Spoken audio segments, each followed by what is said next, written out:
This lock-in may or may not be legendary. Probably won't be.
Yeah.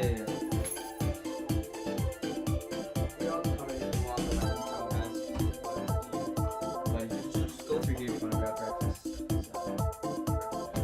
Just be over. My kitchen's a mess, bro. Wait, I'll grab you some shoes. 'Cause,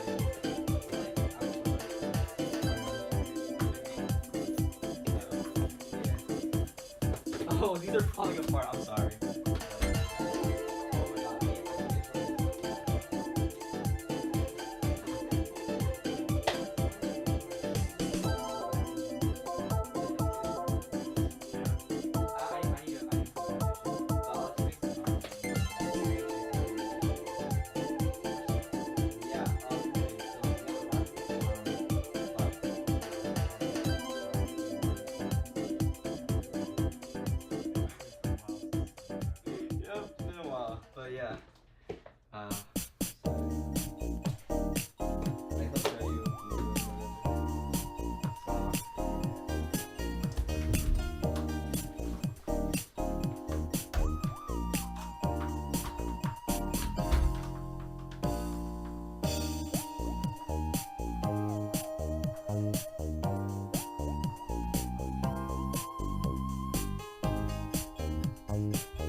Okay.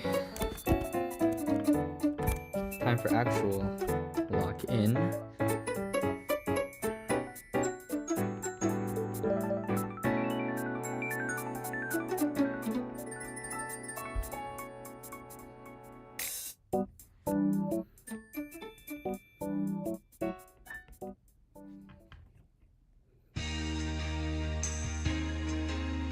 Yeah, yeah, yeah. Hey now, here is my song for you. Yeah, that's right.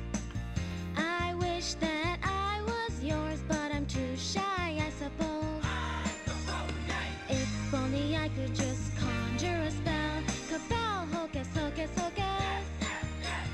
Then you and I would be together for all time, I suppose. Is it love that makes my heart go boom, boom, boom? Yeah, I suppose. Love you, love you, love you. More than yesterday, I suppose. Yeah, yeah, yeah.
Okay, pick.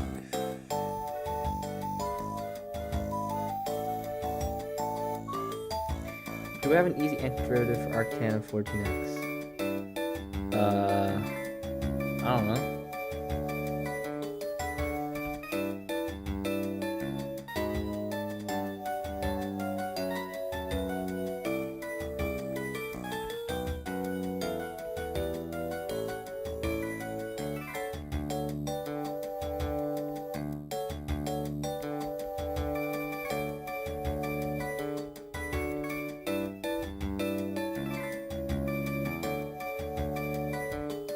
I don't know.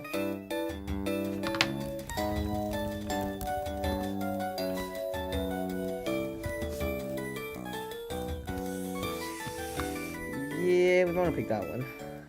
Maybe we want to pick this. So u is equal.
Wait, that's not right.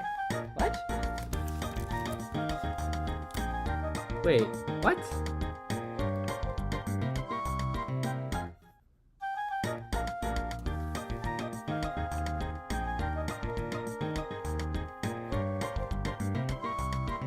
Oh. No, we're fine.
Oh.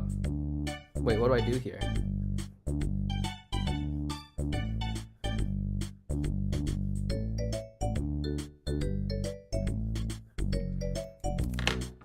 Wait, what am I able to do here?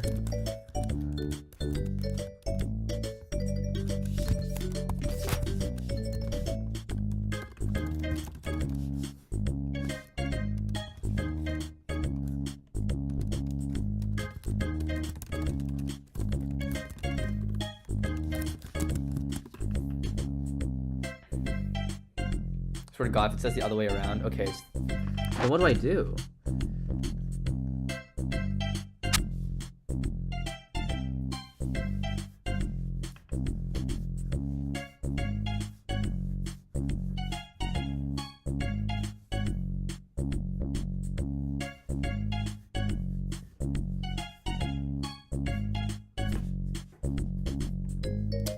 Oh God, is this one of those partial fractions things? Wait, or no, is this the trig sub thing? Wait, does it follow the form of a squared plus something x squared? Oh, I completely forgot all the fucking integral tricks we learned earlier, bro.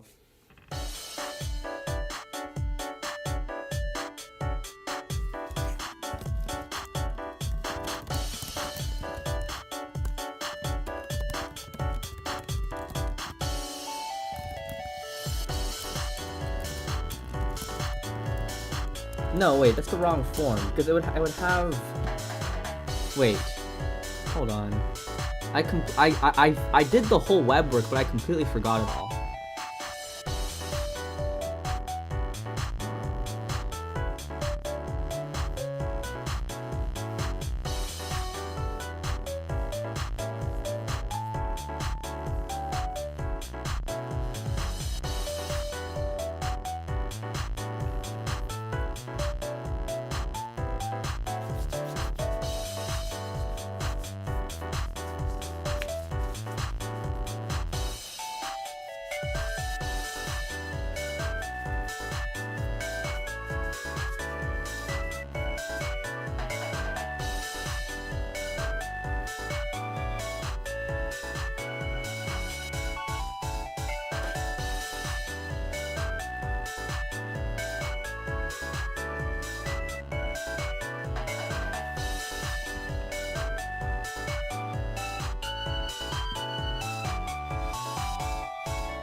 I'm gonna try the trig sub one. So, God.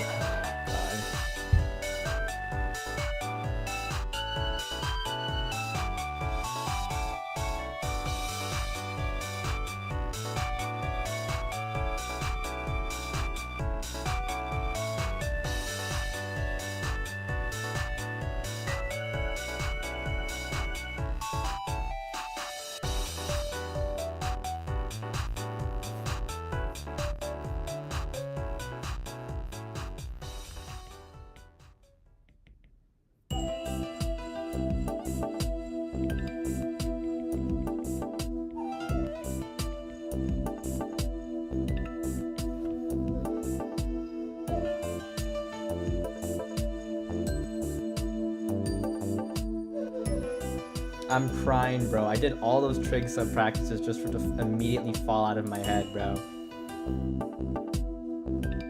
I'm fucking crying, bro. All those hours, bro.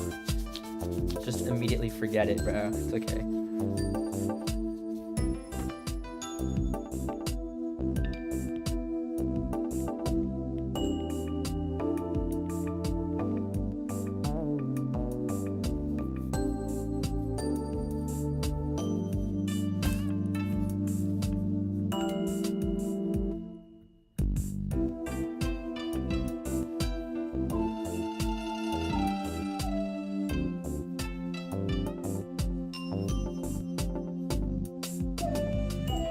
No.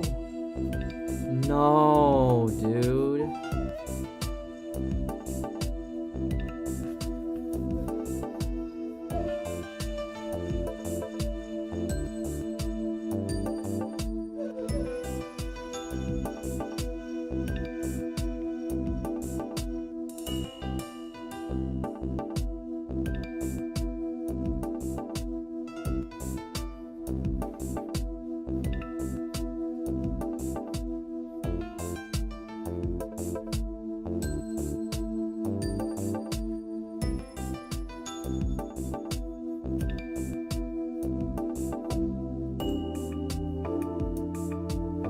Wait, what do I want to do 1 over 14? So I can get it into 1 plus 1. Wait, what?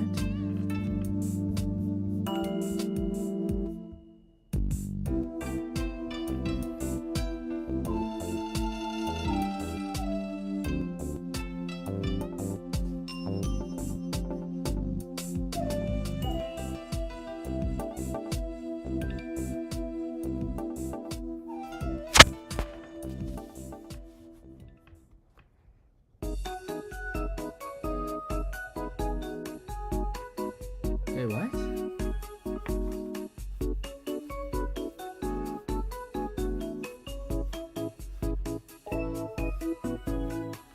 Yeah, if I pick x equals 1 over 14 times theta, then that would give me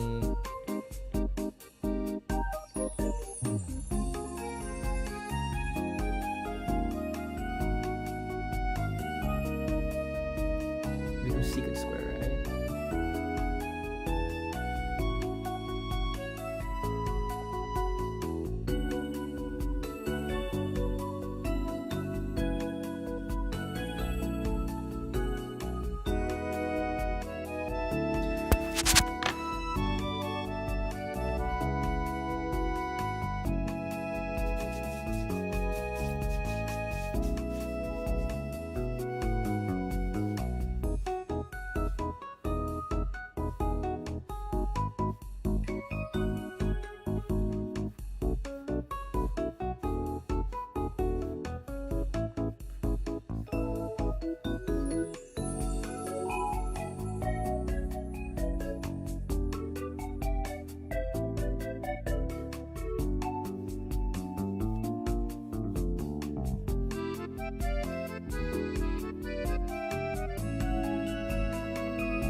we have to also get theta as well, right? It was useful later. So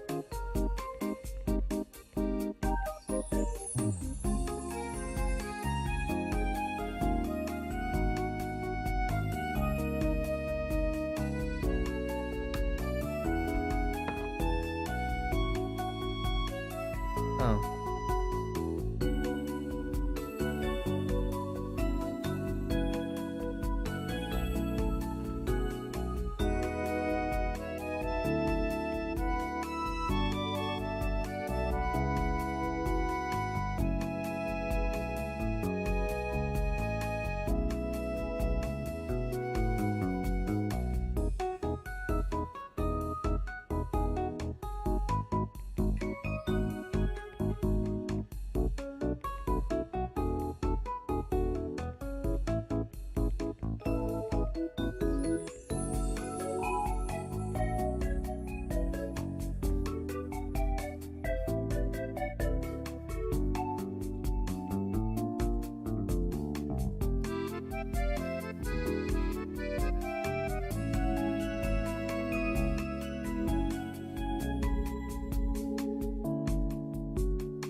Wait, what? How do I...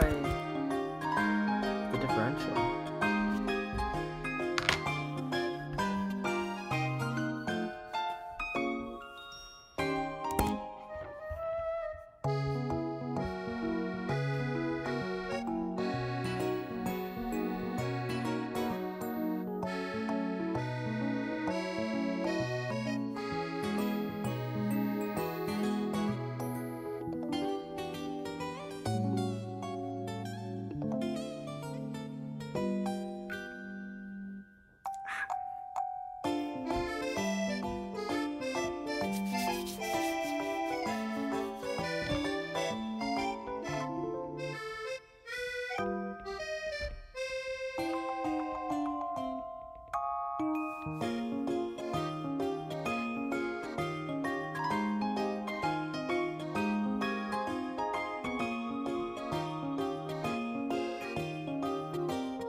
I got it.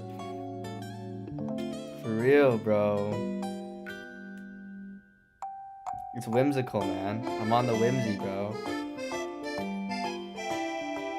Oh gosh, bro. We got the whimsical, I got the cute, chill, and cool girly DS music, bro. It's retro, and it's been chilling, bro. It's so fire, bro. Wait, I'm gonna see if you wrote anything in chat. Chill and cool girly DS music, bro. It's retro. I got it. Hopefully the lock-in will be legendary. As of now, it might not have been. I'm eating my CS cheddar. Guess the meal.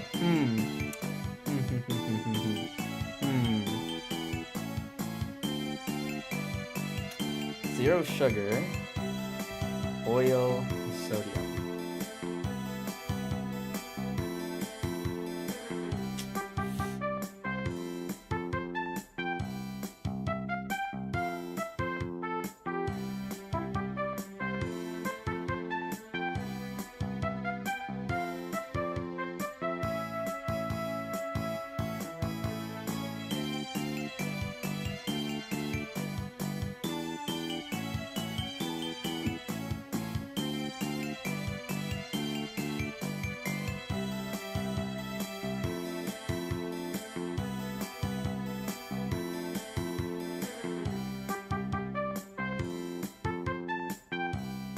fire, bro.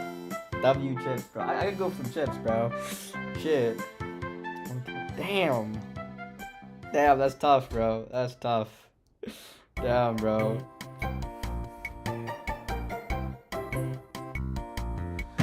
Oh, wish me luck on the grind, bruh.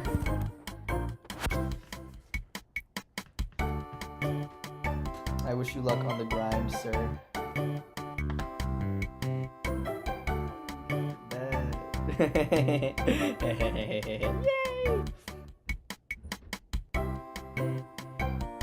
For real, bro. For real.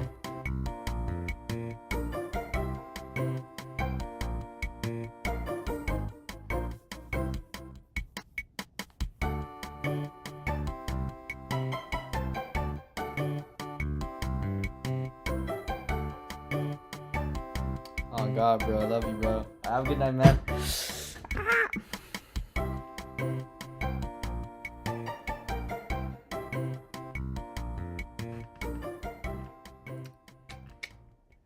Okay, so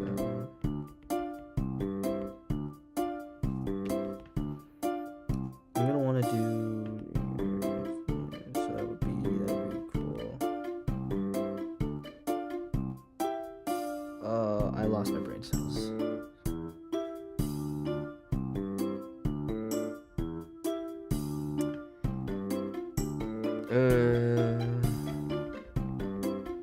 What? Right? Yeah, okay.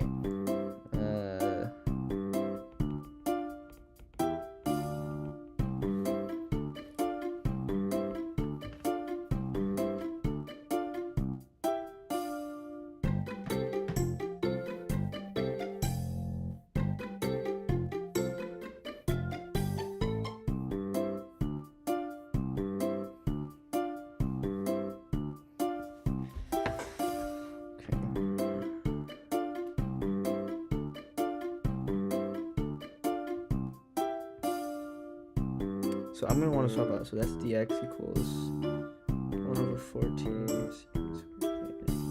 That's a differential. So this will be x squared over secant squared theta. This will be 1. Which this can be.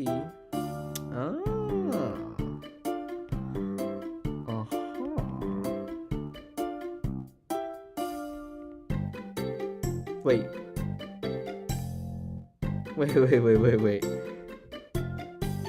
Wait, that's not supposed to happen.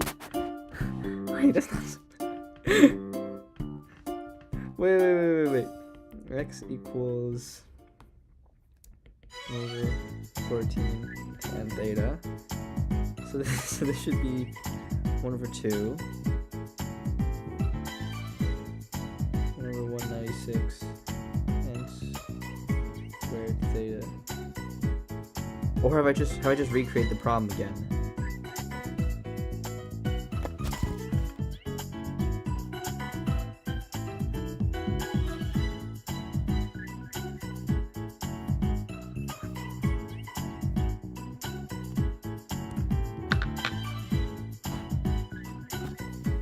This is 1 over 3.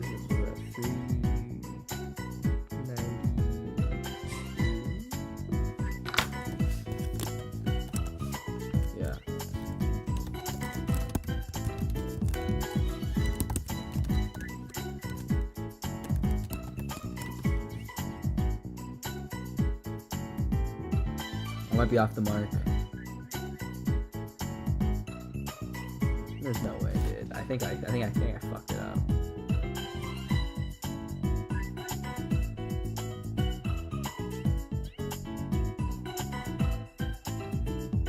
No shot. Okay. So then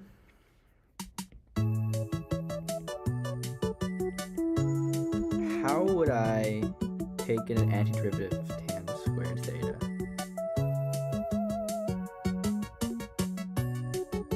Okay. Wait, what? Okay. I told you I should do that.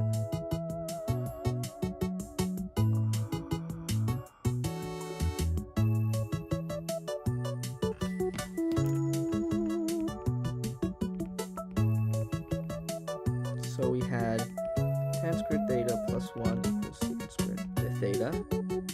So this is tan squared theta equals secant squared theta minus 1.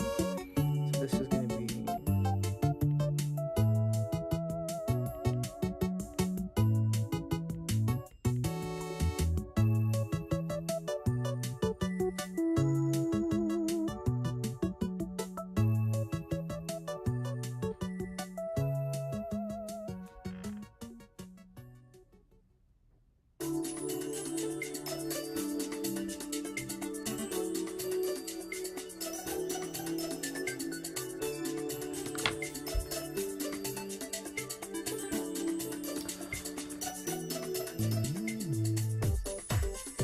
oh my god.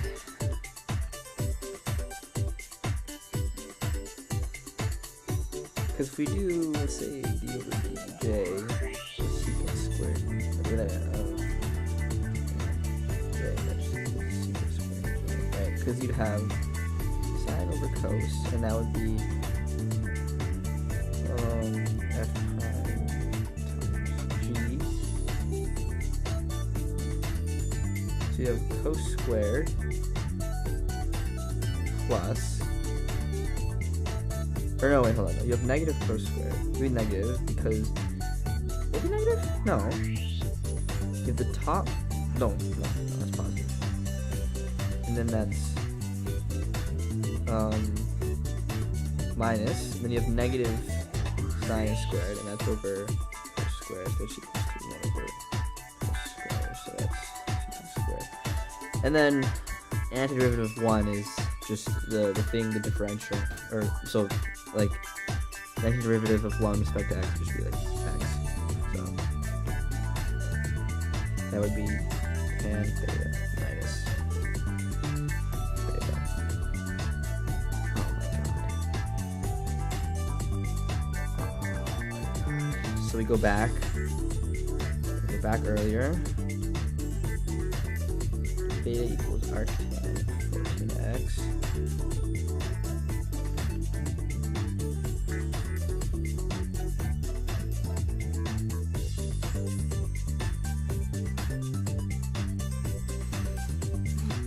This is such a goofy integral. So yeah, 1 over 392. And then tan of arctan of 4, that's just 14x minus arctan 14x. So we would have x squared over 2. Bro.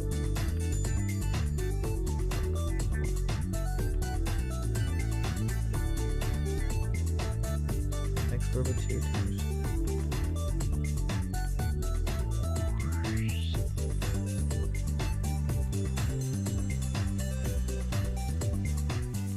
square over 2 times arctan of 14x minus 1 over 392 14x minus arctan 14x. It's probably wrong, bruh. Whatever, bro. Whatever. Let's just try it. Square root of 2 minus 1 over 2.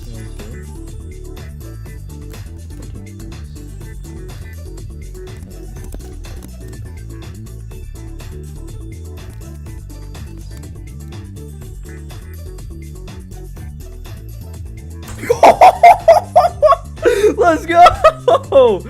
Oh, okay. We'll take it. We'll take it. We'll take it, bro.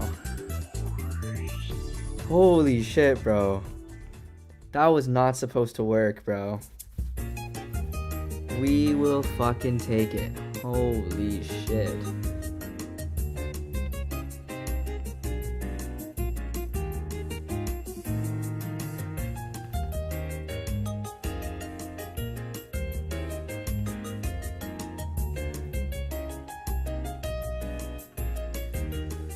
Let us go. Okay. So I'm gonna first here. Fuck, how do you do Wait, so partial fractions, so you factored it, and then what you do, like if you have it factored into like you have like some stuff here, and then you split this. But the key thing is you can perform a check step where when you multiply it out, you just get this thing back again, and then you just use the linearity of integrals. But it's easy one way, or the check step is easy, but the other way is hard. That's fine because the check step is easy. I think whatever. We'll deal with that later.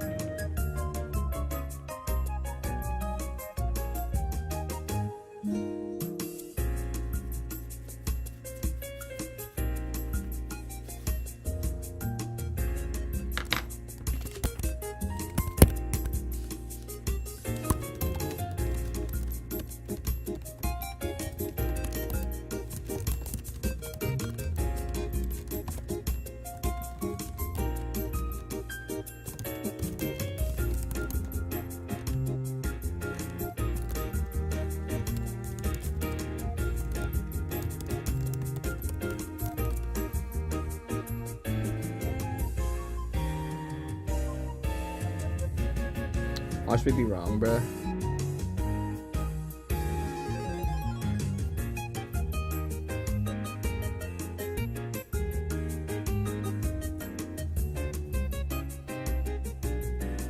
Oh my god.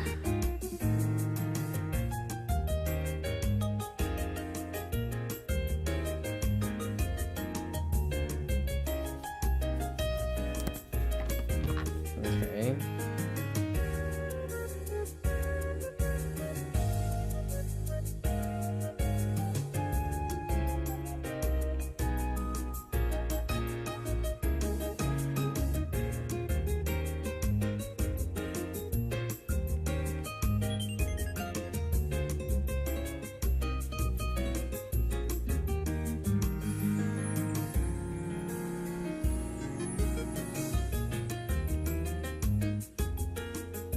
Okay, well this is equal to x cubed times x to the 4.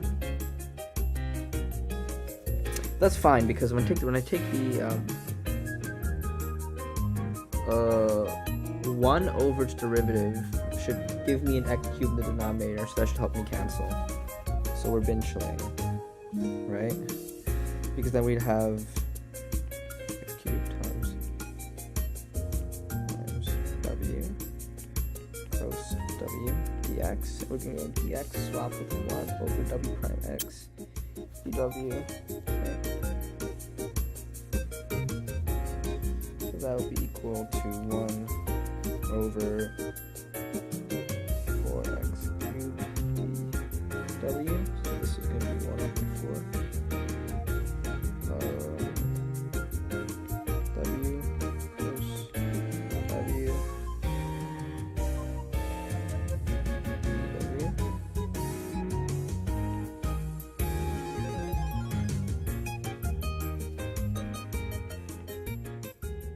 So integral of u of w times v prime of w equals to u w times vw minus integral of u prime w times v. This is back. Wait, no. Yes.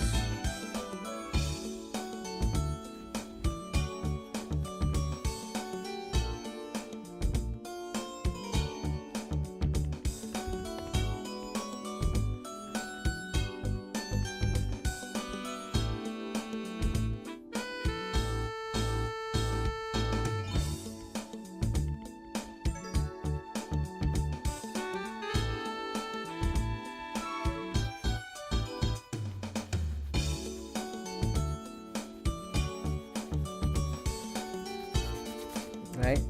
So then we would have an antiderivative for cosine of w, which is just sine of w. So I'm gonna have w times sine w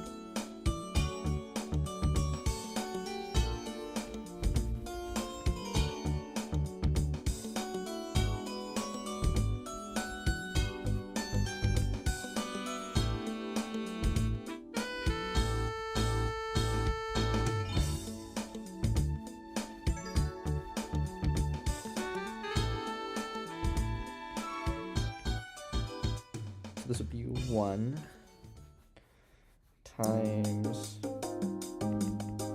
cosine of u.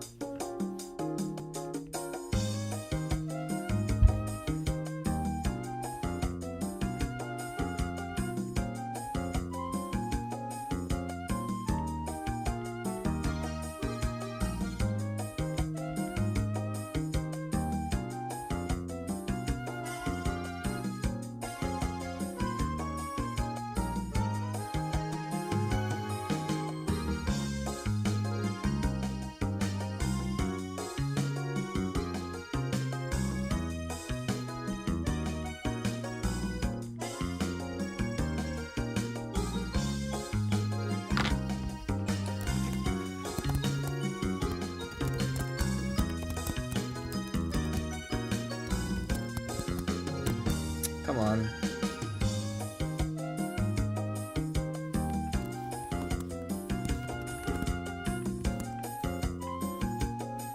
Please? Yeah. Oh wait, I need the one. I need the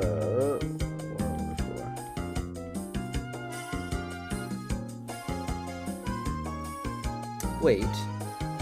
Do I? Is it the whole thing? No, it is. It is. It is. Is it the whole thing? It might actually not be. It might only be one part of it. Yeah. Or maybe that's not even the answer at all. I really don't know.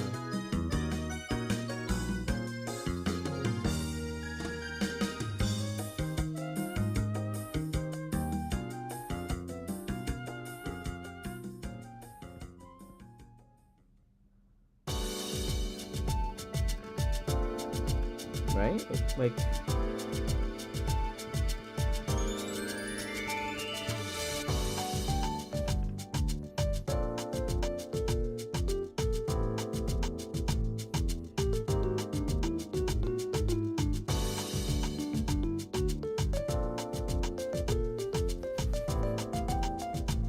no, it would be 1/4 the whole thing, wouldn't it? Yeah.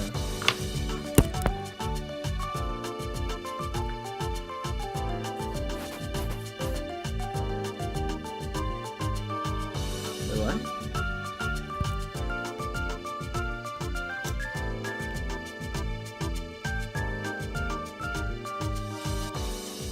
Oh,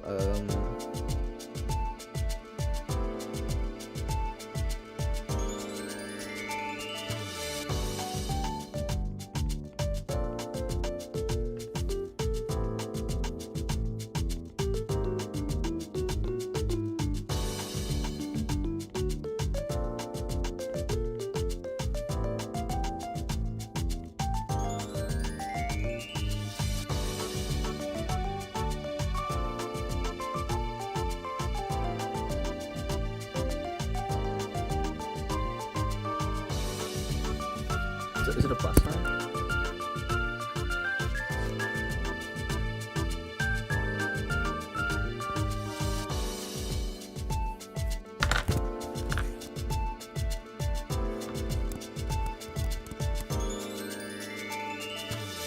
Oh, bruh.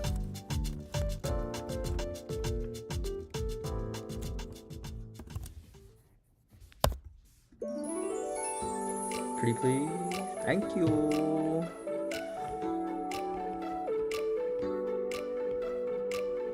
Thank you.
probably get off my phone, bro.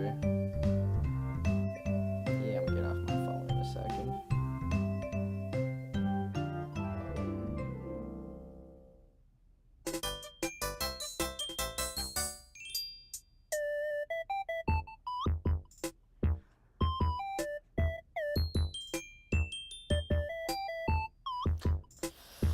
Damn.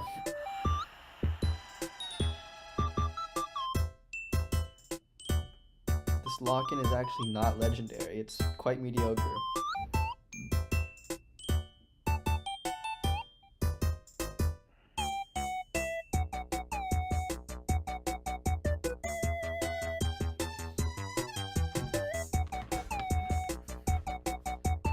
Oh.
I guess.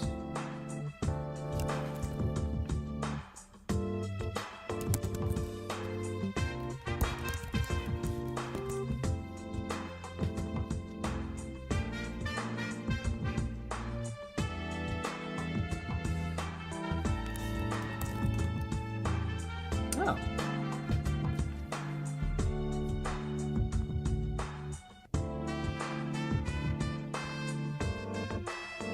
Huh, it's a real thing. Logarithms are easy. Inverse trig is easy to integrate. Algebraic and exponential.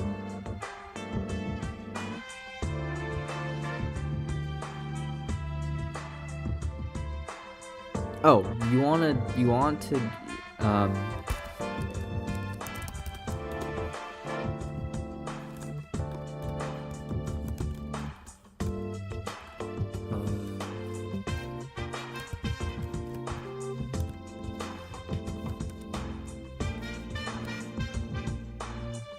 okay, so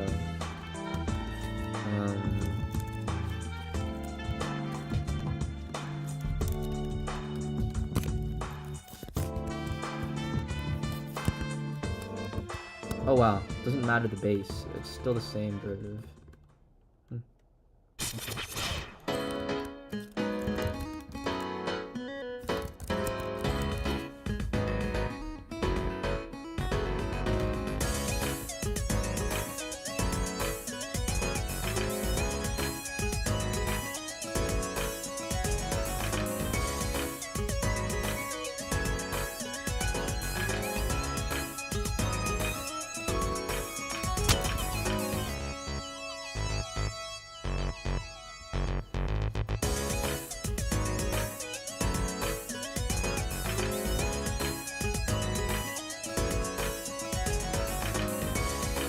Oh, okay.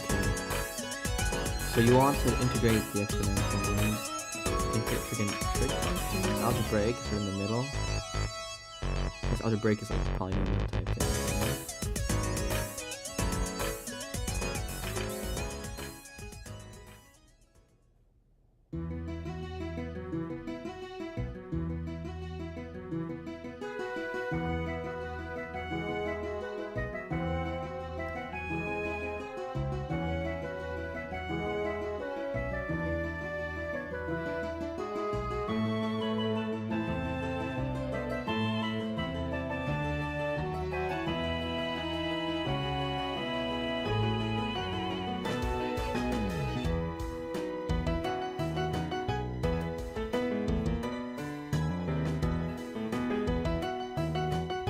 div should be exponentials trig.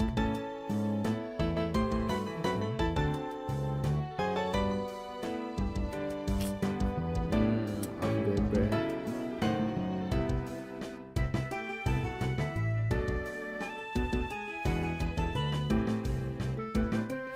Sacrificial lamb is crazy, bro.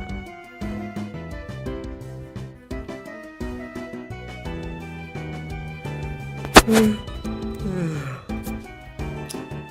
I'm such a fat fucking chud, bro. Oh, look at me.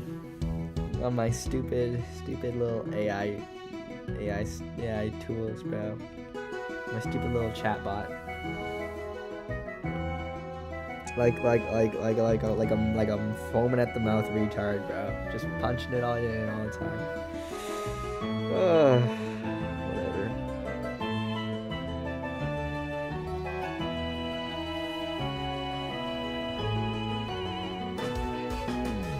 Yeah, I really respect people who just, I don't know, throw themselves into art or into, like, I don't know, voice acting or just whatever else, because I don't even know if there's a safe job, because regardless of AI, you know, just the average value of the labor of an average person is going down. So, fuck it, man, just punt on it. Like, you know, I think about that, ramen joint in New York City with a cashier from the Philippines, man. Your labor will probably approach the mean average of the world's labor, bro, which is not very high, bro. So fuck it, man. Go sing and dance for a living. You might as well try. So I really respect that. I'm not gonna lie.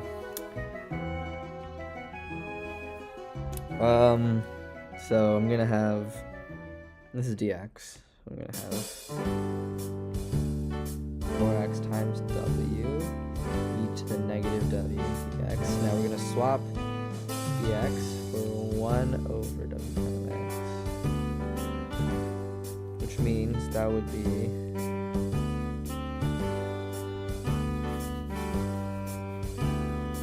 one over 2x. Oh, see a little 2.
Oh my god.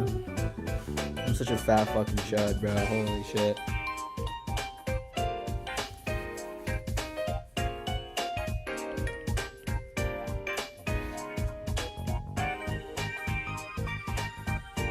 That's backwards.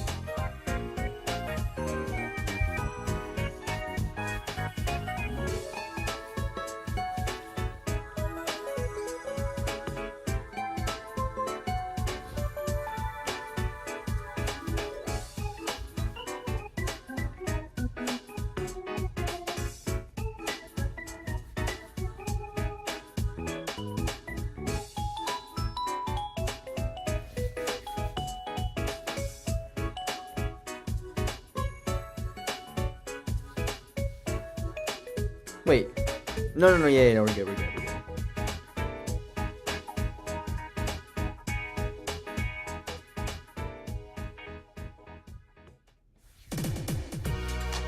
Yeah, we're chilling.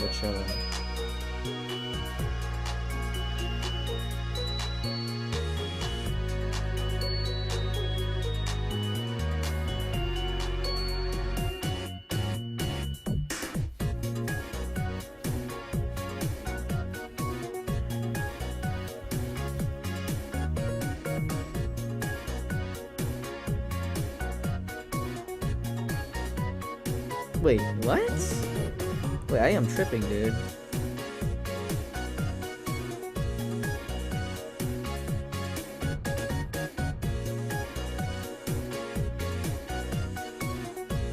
Wait, what's natural derivative for e? Yeah, because I did do it.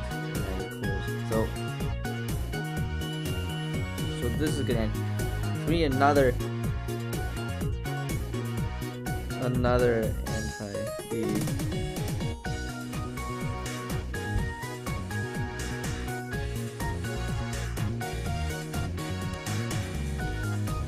Who's gonna answer for this?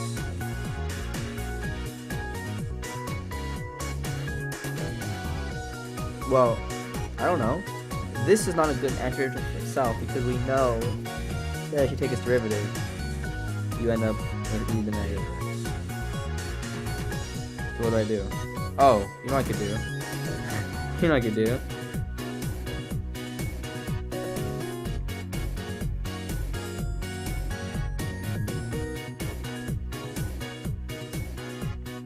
And then you can get an easy antiderivative from there.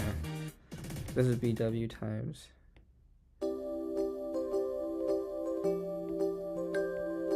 negative e times negative w plus, and this thing's antiderivative would also be just negative e times w. But you can't group those together. Yeah, there's you can't group them because there's that w coefficient here. And then so we had w is equal to x cubed.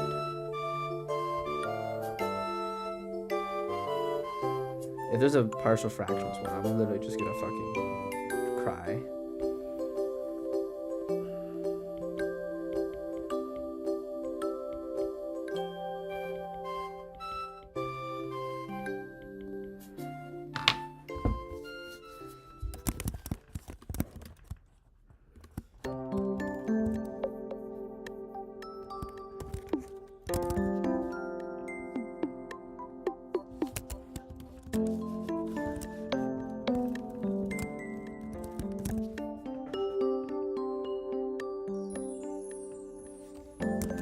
Inshallah, bro.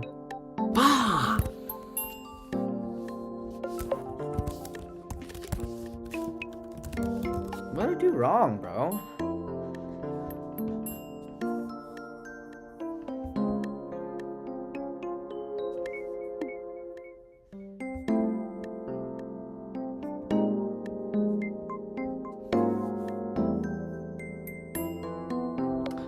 Wait. I probably need to throw in a 2 over there, don't I?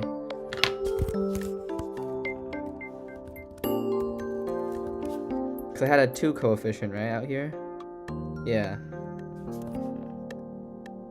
Alright, we'll take it, bro. We'll take it.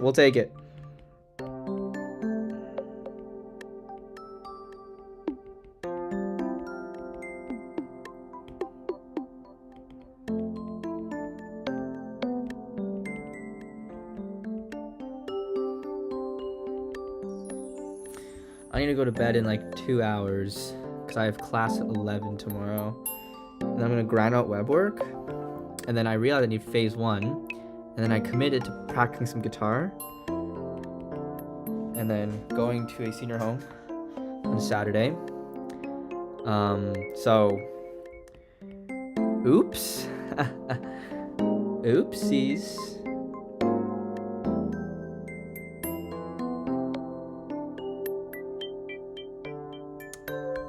Now my first instinct says to just take that guy out of here and do that. But is that help?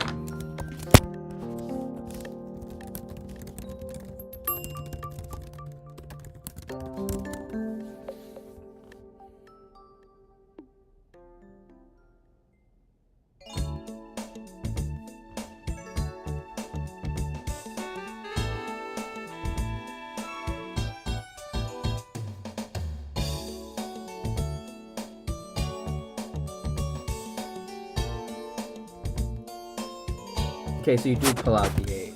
It's not like it's not like a red herring. Okay.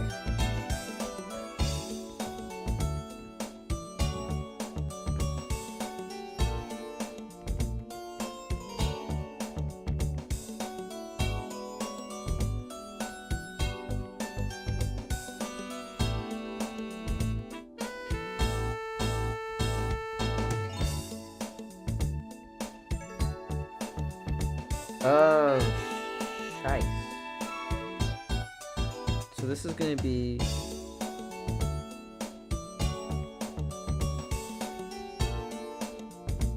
Oh, that's 1 over 3, d over dx. So that would be... Which means this is 1 over 3 times... So this would be... You'd have a coefficient of 1 over 2. And then x to the power of negative 1 over 2. So that means that'd be 1 over square root 2 times half. So that's 1 over 2 square root 2. Means that this is 1 over 6 square root x. Wait, 2 square root 2, 2 square root x. So this would be w times 1 over... Oh.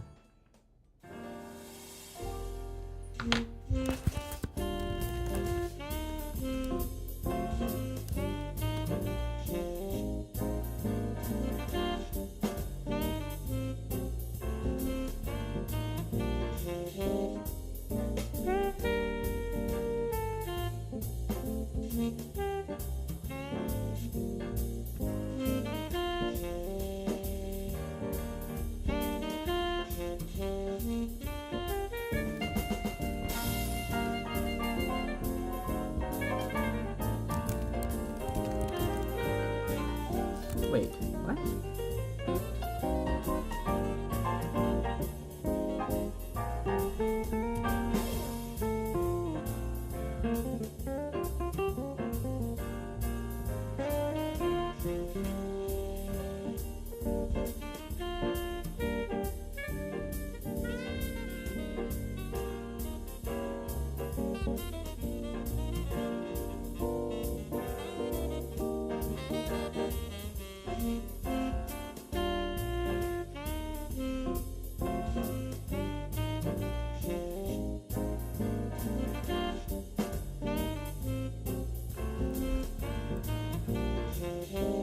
Wait, what?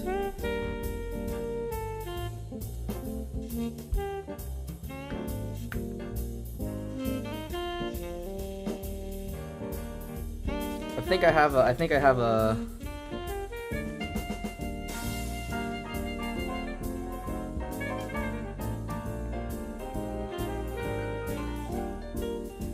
That is kind of bad.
Wait.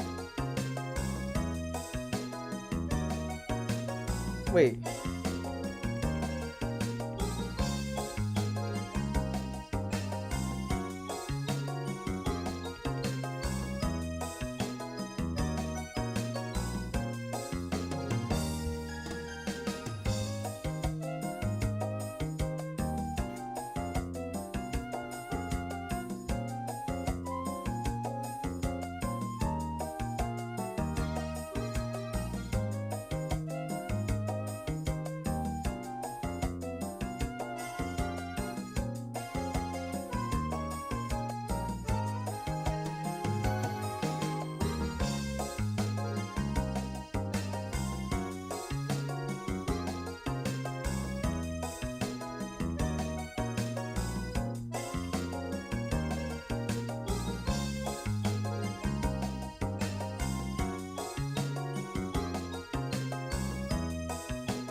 Oh.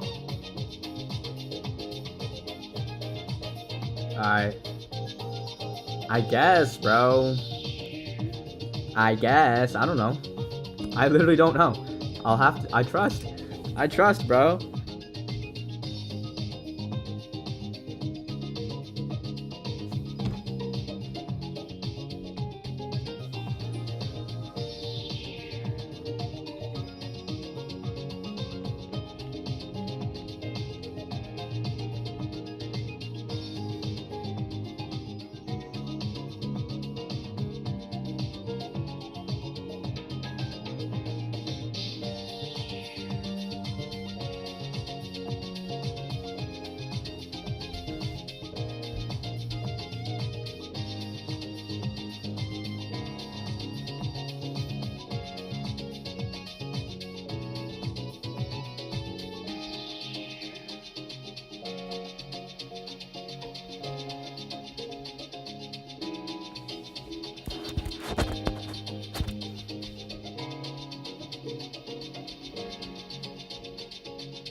I guess, bro.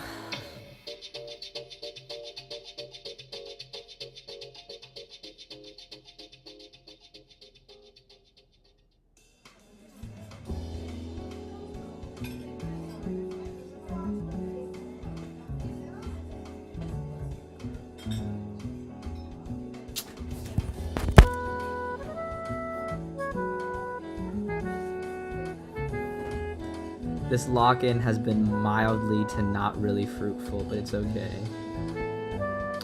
I got fed a few easy ones at the beginning here, which is, you know, what you'd expect. Oh. Ew. It's okay. We are going to finish Webwork 5. We are going to finish my problem set. We are going to finish phase 1. And we are all fucking going to make it. Affirm. Affirm. We will all fucking make it, dude. Will we all get employed? I don't know. But we will all make it, and that's what matters.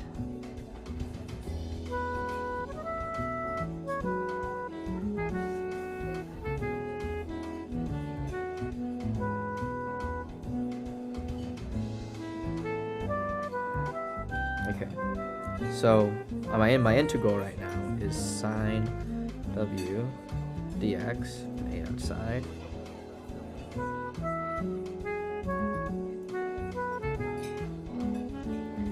With w equals to square root of x over 3.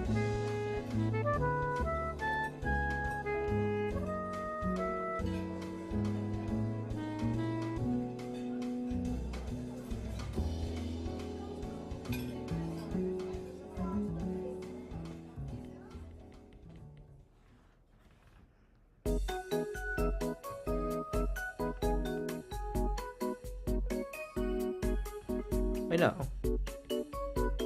What?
They both work, right?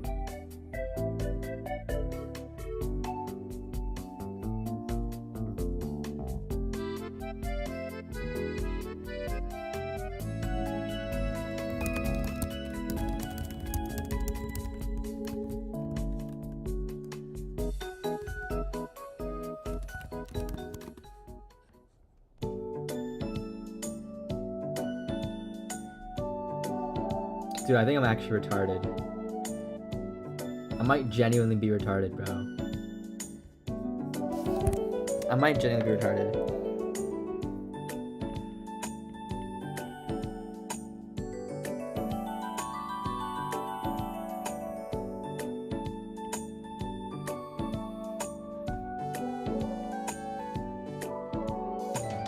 Dude, what am I doing?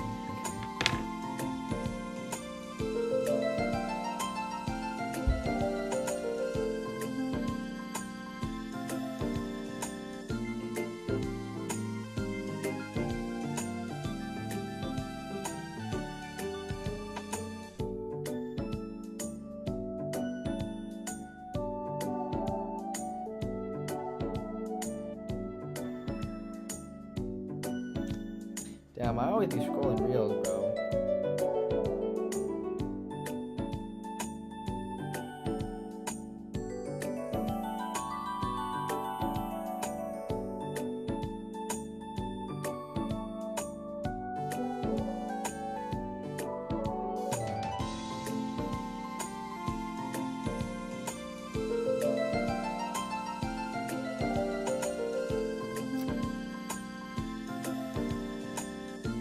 Damn, I think I'm actually kind of retarded. Wow.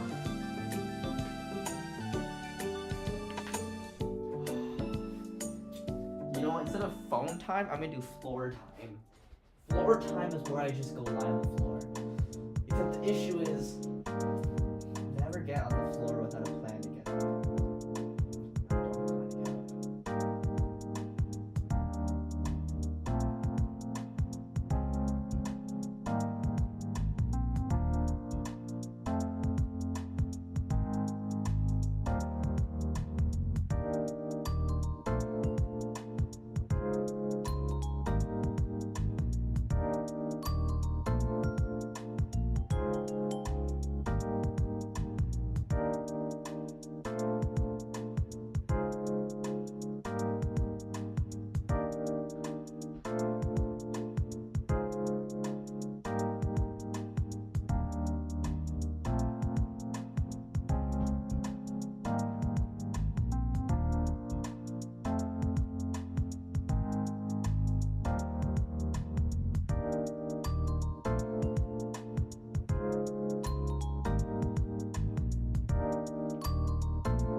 So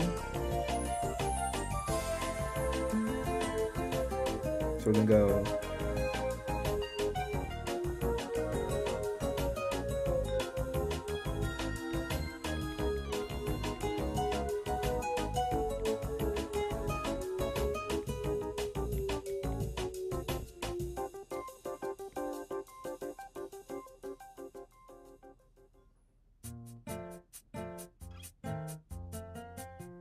hold up.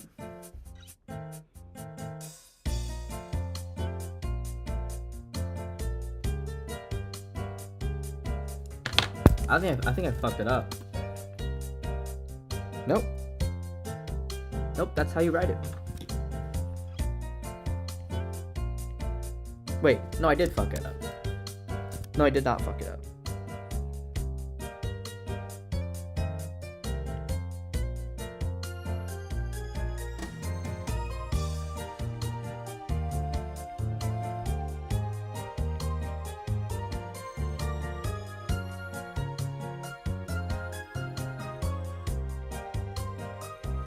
Antiderivative of sine something is negative cos of that thing minus, so antiderivative is that negative cos w times 18 w. So let's make that a little easier. Negative 18 w cos w plus 18 cos w. Okay, well we can just take that out too. So that's just 18 cos w. So an antiderivative of cosine is, wait, an antiderivative of cosine. So that's not sine, that'd be negative sine. Because if you differentiate, because if you did d over dx, negative sine x, that would equal negative 1 times x, which should equal negative cos x. Yeah, so that would be negative 18w cos w plus 18 minus 18 sine w. And we had w is equal to square root of x over 3. Oh shit, wait, and this has an 8 in front of it. Yeah.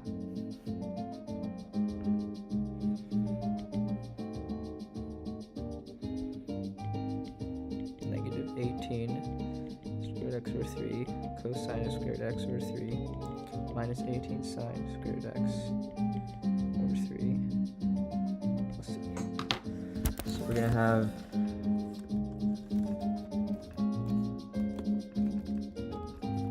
we're going to have negative 18 square root of x over 3 times cosine of square x over 3 minus 18 sine of square root x over 3 plus c. So we have negative 18 x over 3 cosine of 18 fuck it, to let it rip. Ah! Okay. What? I got that really fucking wrong, dude. Like, really wrong. Oh my god.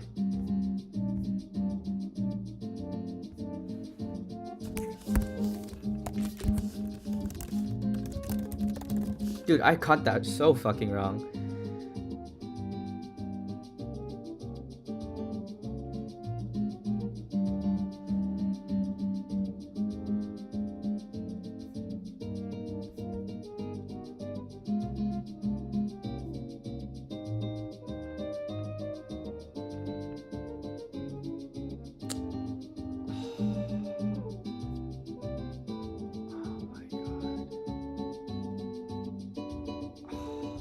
Come on, bruh.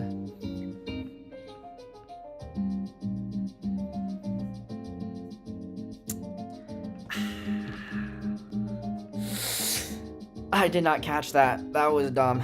Wait, so let's rewind back to 8 times integral of sine w times 18w dw. Well, this is equal to 8 times 18 sine w times w dw.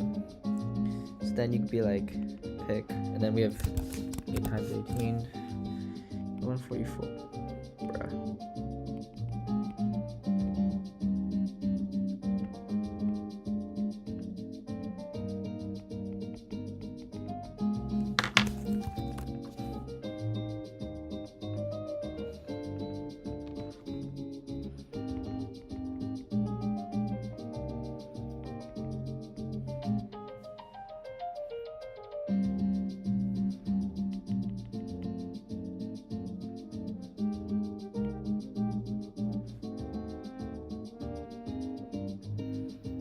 And then this would be,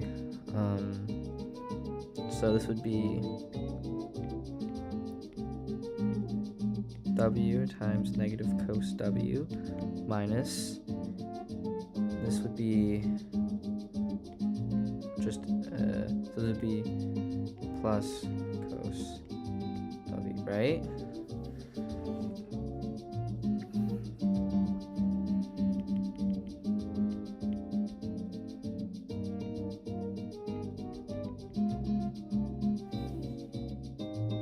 And an natural derivative for cosine is negative sine, right? Huh? What? Why? But why though?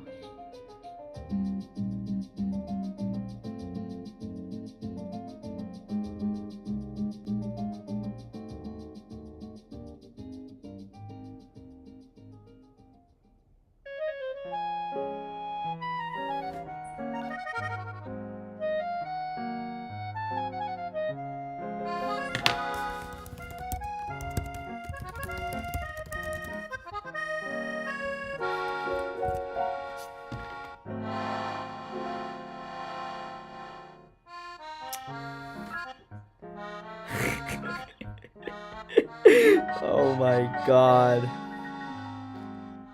Oh my god.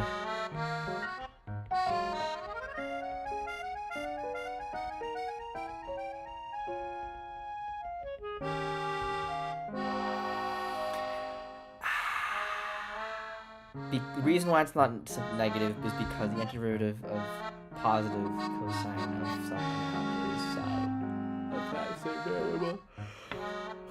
Yep, that's why. That's why. That's why.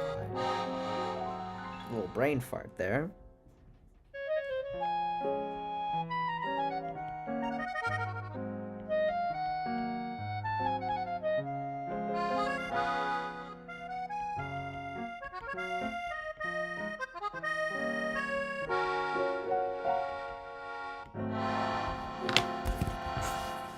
That was really stupid. Okay, so 144 square root of x over 3 times negative cosine of square root x over 3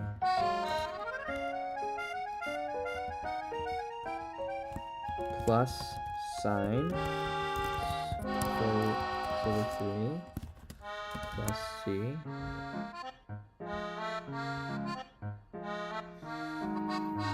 please. Let's go. Let's go.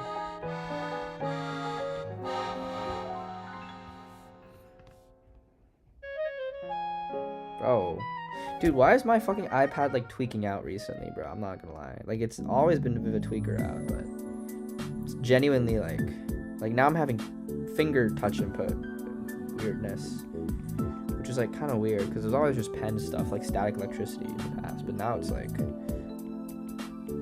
TS2, bro. TSPMO, bro.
Okay, well, what the fuck then?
I guess, bro.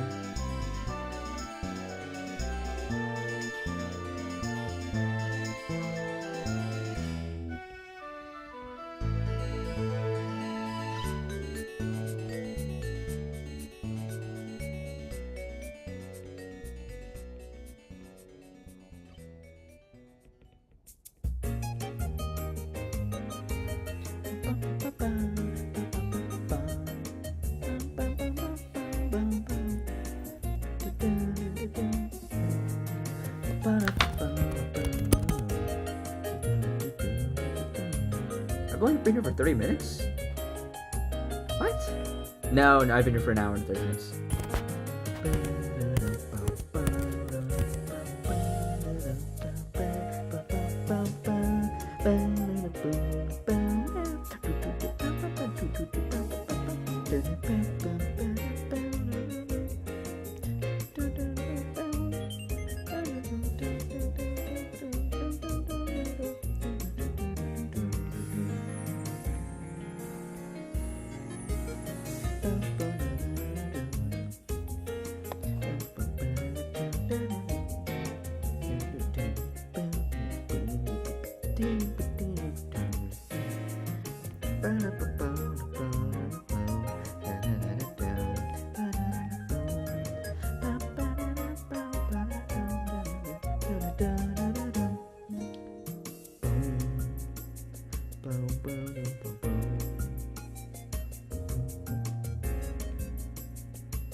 Oh. Oh, now we're chilling.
The song is kind of a banger, bro.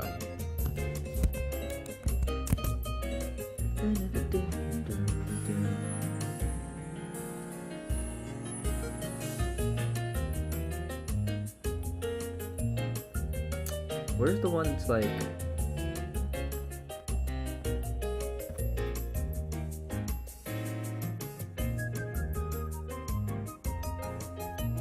Waiting for that solo section, bro.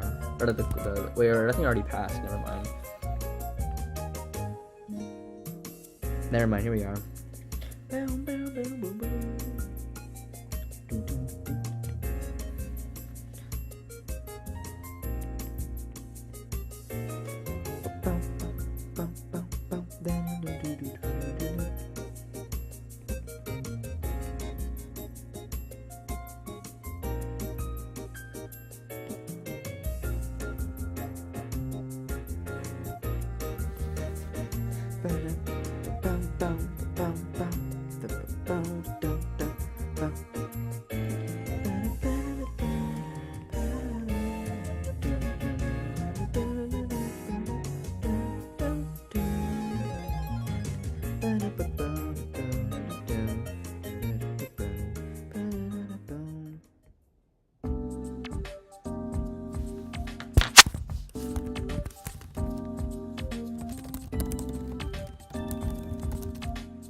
That's some fancy formatting, bro.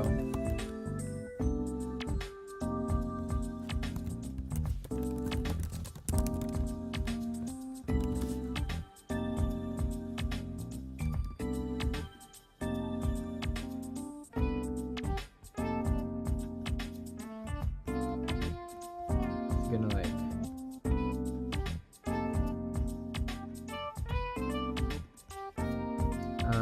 hello? Oh, okay.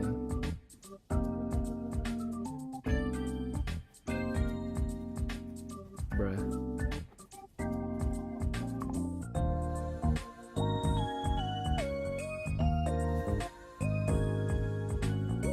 Whoa.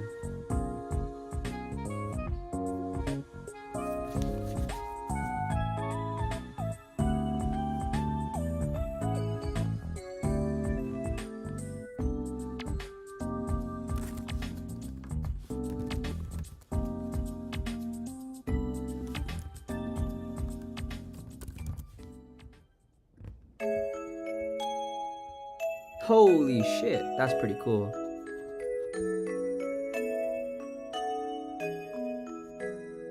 Int.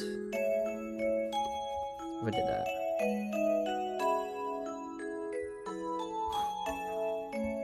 Whoa.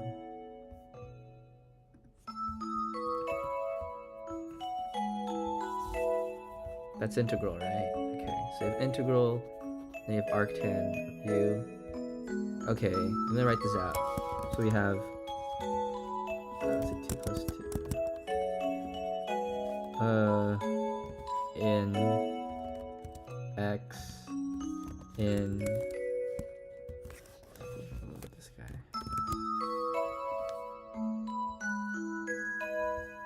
Holy shit.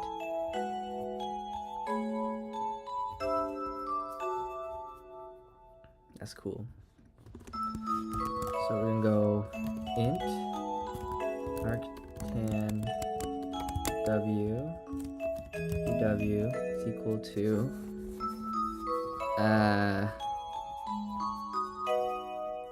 how would I write this without the braces?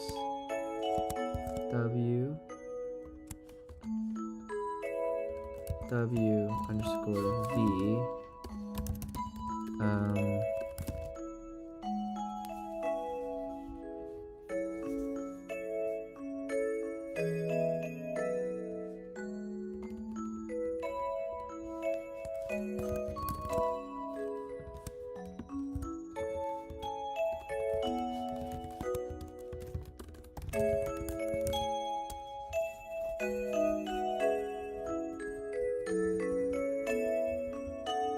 warctan.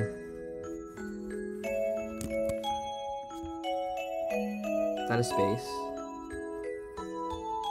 No, it's not a space. Space. Alright.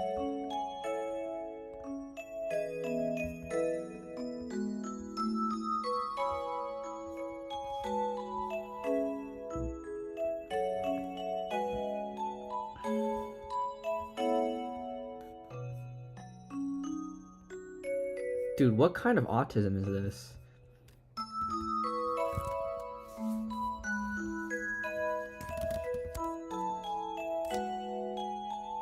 Okay, yeah, so LaTeX just ignores that, I guess.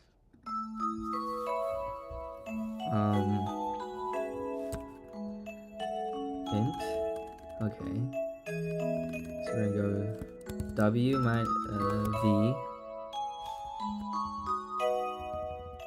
I'll throw a little C dot.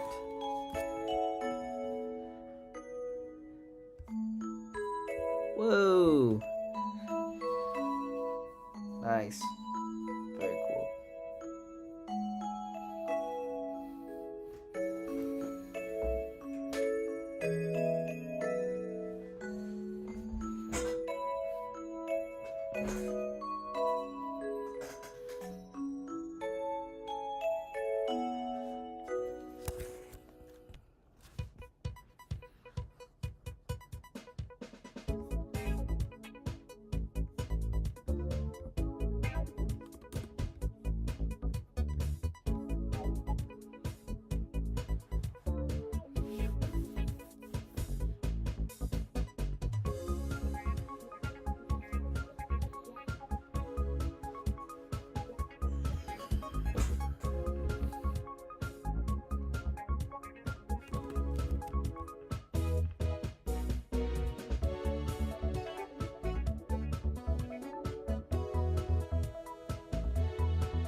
Never give advice to anybody ever again, please, bro.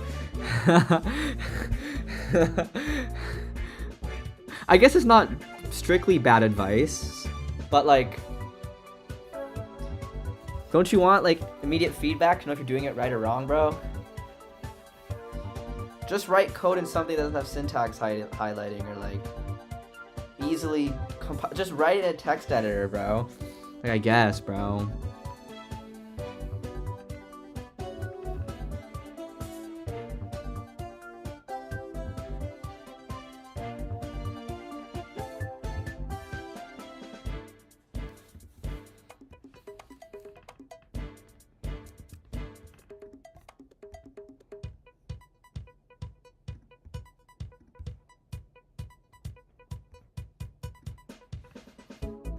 Oh. What the fuck is this?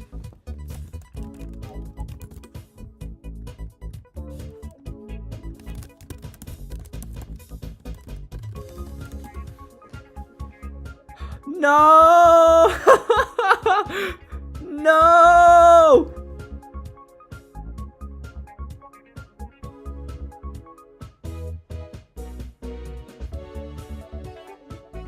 Oh my god, it's the guy.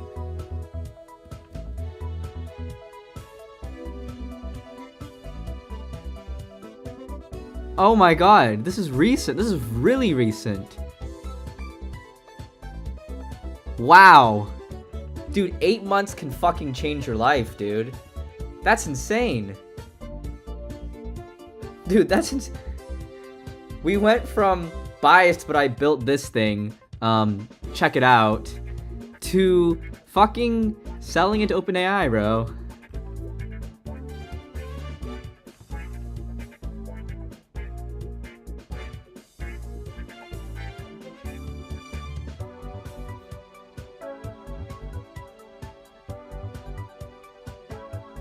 Wow.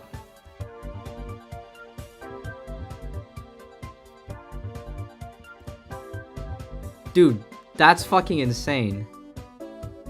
I'm sure bro got down duded for this pretty hard, but I don't even care, man. Good for you, bro. Holy shit. That's insane. Wow.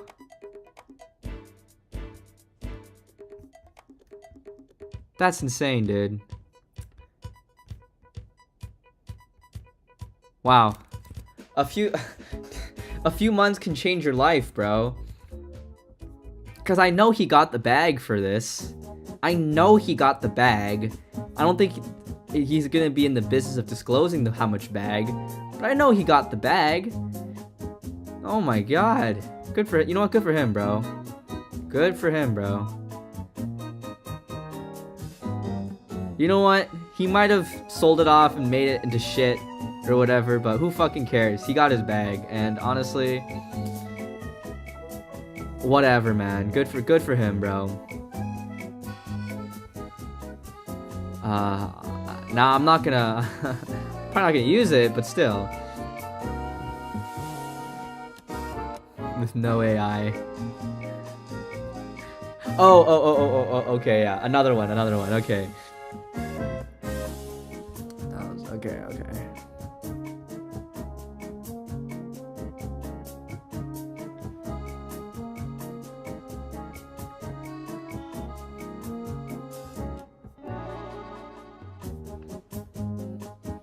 Wow. That's crazy. You know, good for him, bro. Good for him. Whatever, man.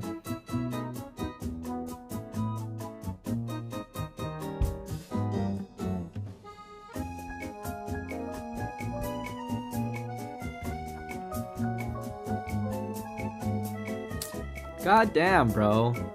Good for him, bro. That's crazy. And kind of probably bad for his users, but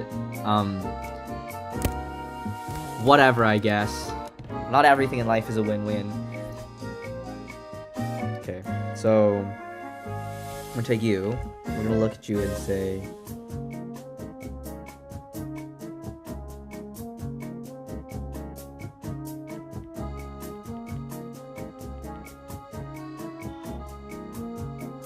that's a W. Minus an integral from so that's 1/1 plus W squared times, and it's just the antiderivative again, so that's just 1. Wait, what? Wait, I'm tripping, bro. You have to also get, no, sorry, this is an antiderivative here.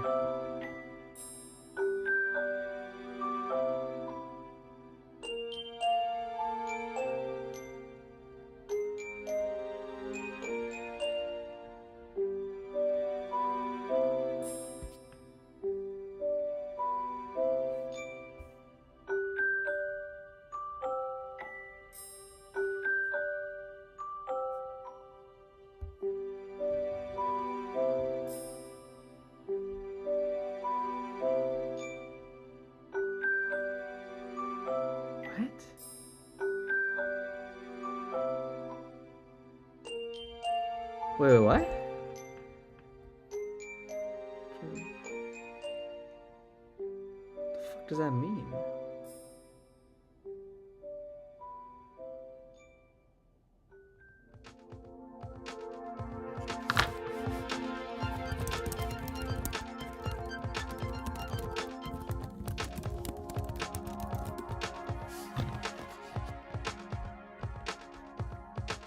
Because if I have something like 1/x dx, so like x plus 1, that's log of 1. 2x plus 1, that's 2 times log of x plus 1.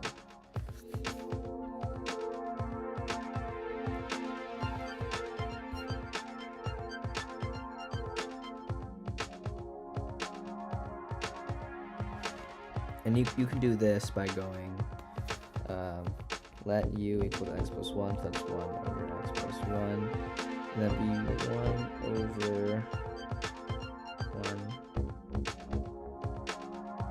Wait, what?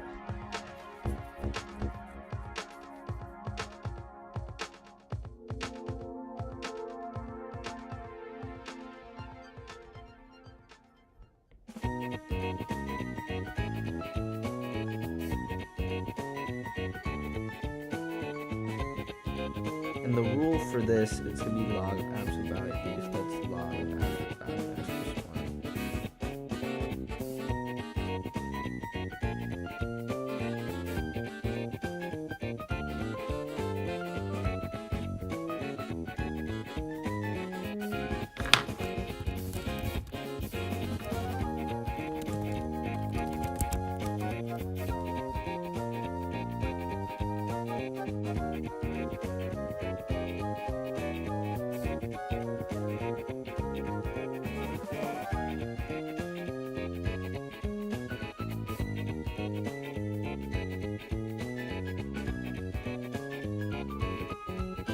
What?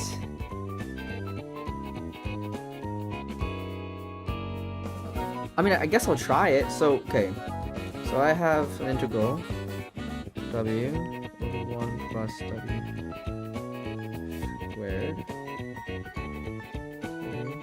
Let w, or let j equals 1 plus w squared. That's w over j. And then we're gonna have dw to 1 over j prime w times dj. Or dj over dw equal 2w. Oh my god, that's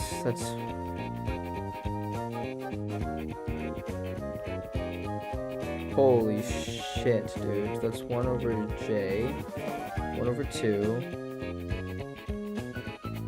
Which means this would be 1 over 2 log of j, if that's 1 over 2 log of absolute value, 1 plus w squared. Is that what the answer was here? Oh my fucking god! Wow. Wow. Okay. I'm sorry for doubting? Wow. So that's... still have this negative 10. W times arctan of w minus 1 over 2 log absolute value 1 plus.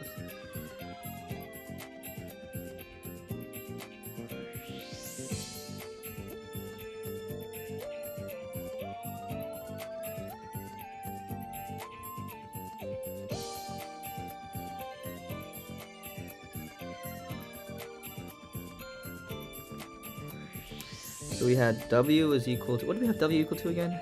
Holy shit, it's been so... Dude, how long have I been doing this fucking question for, bro?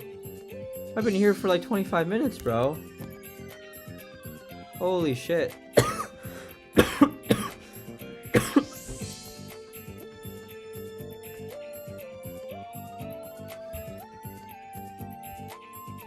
Fuck me in the ass, bro.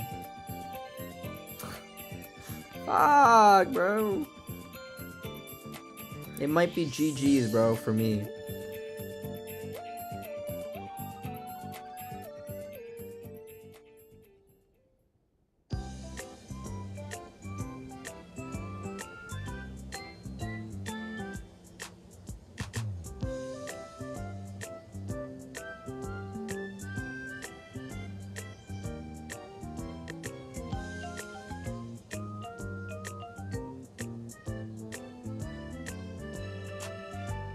Well, w is the square root of t. So w is equal to the square root of t. So this is negative 10.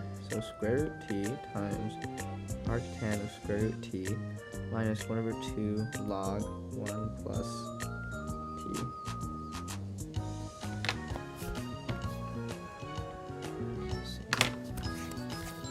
This doesn't feel real anymore, dude. This feels like a fucking...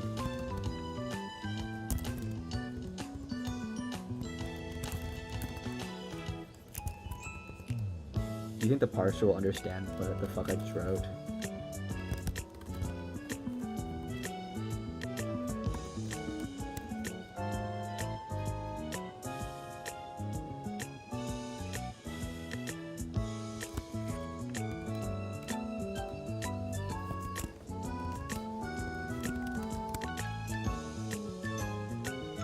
Okay, whatever. Arctan. Minus 1/2. Let's go! Let's fucking go, bro. Let us fucking go. Let's fucking go, bro.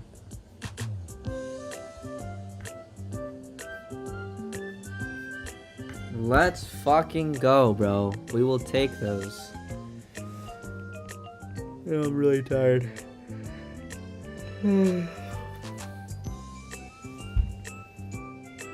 Oh my god, bro. I'm not gonna be back tomorrow before like 9 p.m., bro. I'm low Kirk genuinely fucked in the ass, bro. Tomorrow I have like 3 hours after my Phil 220 class to finish this. If I don't finish it, well, I'm gonna fucking put it on fucking ChatGPT there. But if I don't, then it's wraps for me, bro. Joker.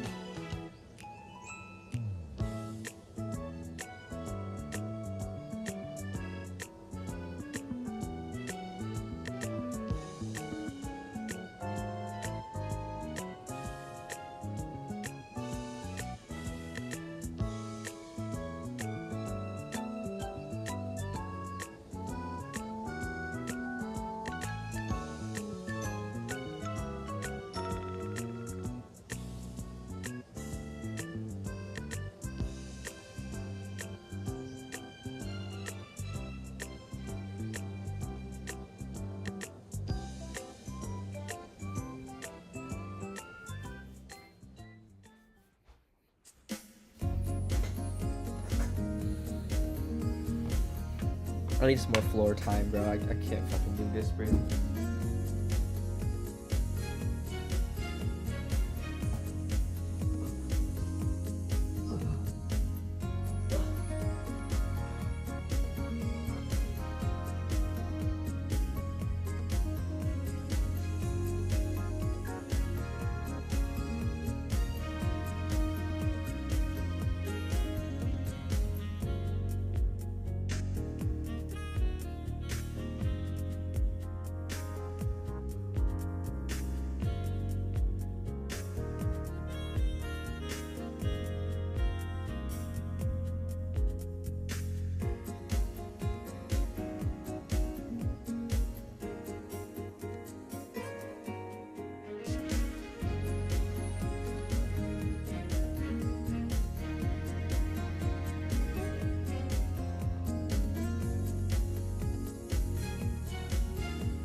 Water's gotta be one of my favorite activities.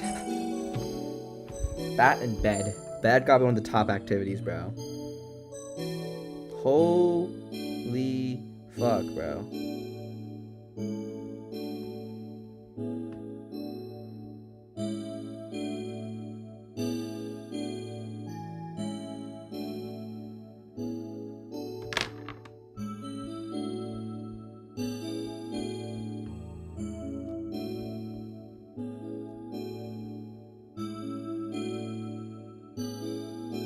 I don't get it, bro. Why does it keep doing that? It's like, I thought these fucking capacitive touch or whatever screens like lasted forever, bro. Like I don't.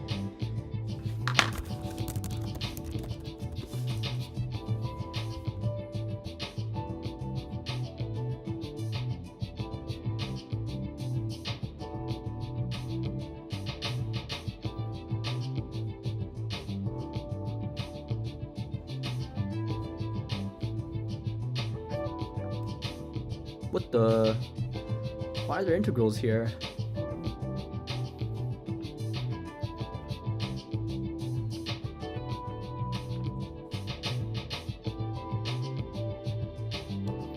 Maybe integrals are useful after all. Dude, now that I'm fucking doing integral calc, I literally see integrals like everywhere, bro. Like, it's like, dude, calculus is in everything, bro, which is kind of crazy, bro, because like, I don't know, other more abstract math isn't everywhere. Or at least it's not as much as, at least not in a recognizable form. For me, as a layman. What the hell? What the hell? What the fuck is this?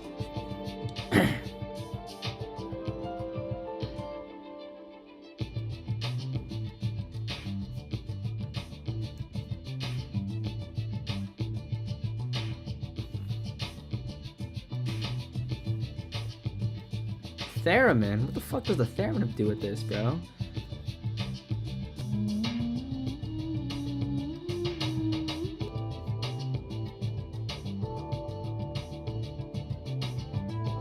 That's aura, bro. Dog, that is actually fucking aura, bro.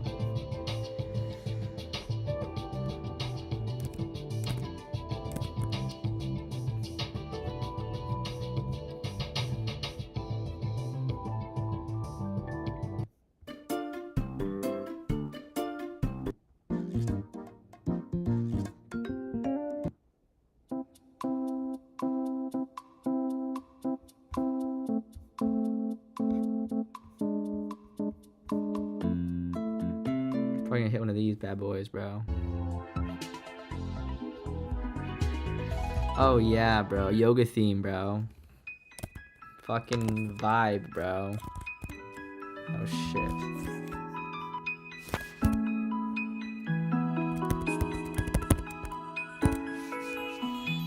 So, this should be easier in theory. Actually, I don't know why I said that. There's no reason why it'd be easier.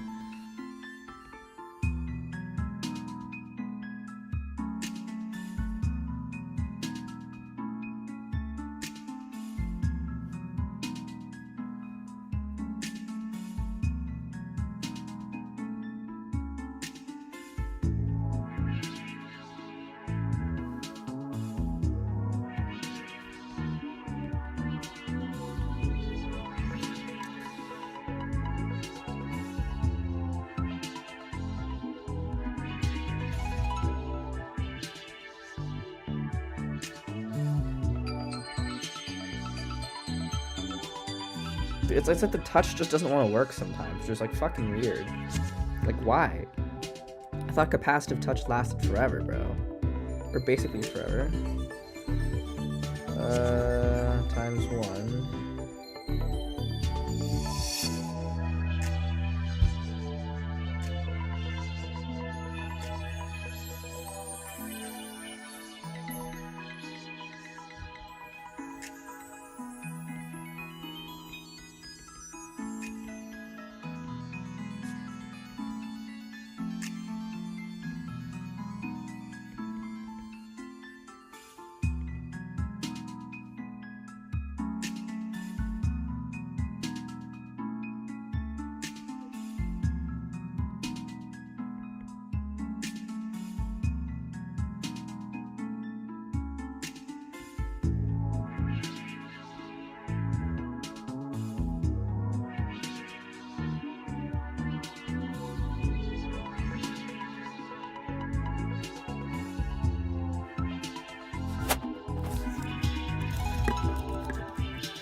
No. No.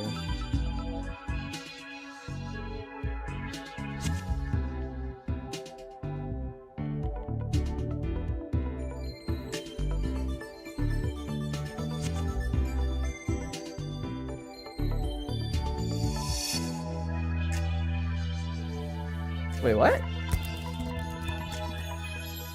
Okay.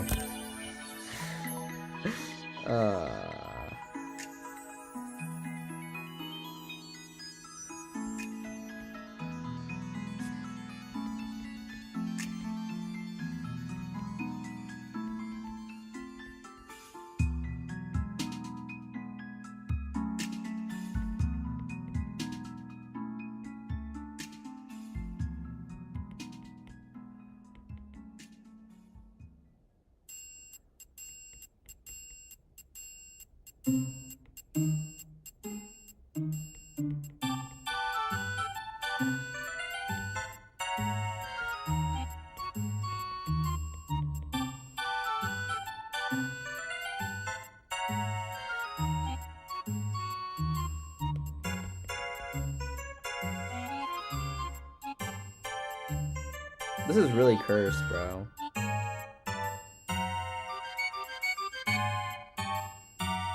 Dude, why is this fucking iPad so...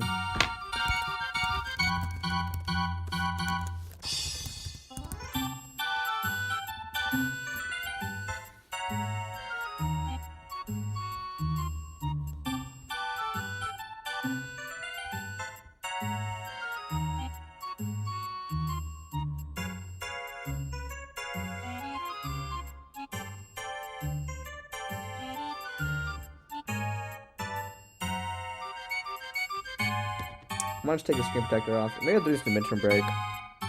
I lied.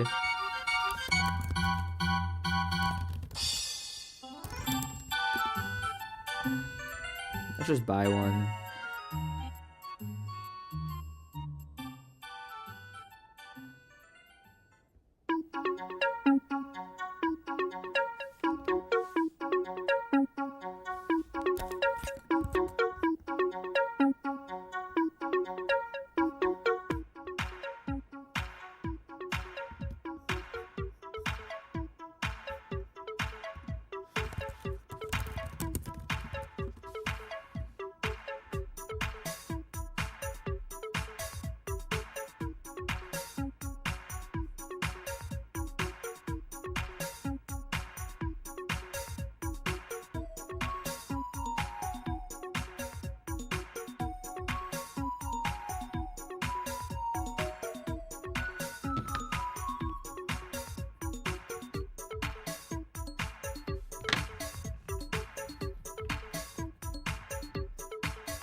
Oh, it's just a brand name.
Alright, whatever, I guess. Dude, this is kind of cursed, though. So I'm gonna have what? 1 square root 3.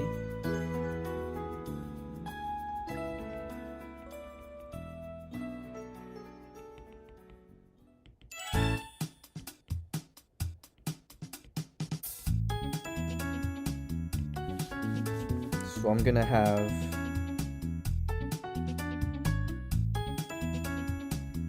x times arctan of 1 over x minus. This is so cursed, dude. Or I could have like a 1 on the top, and then like have like a weird fraction. Like I can also just have like negative 1 over. Oh wait, hold on. But then you get. Yeah. Makes a lot more sense. That makes a lot more. Okay, that makes a lot more sense. We'll do that instead. Just pick this.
Huh? What?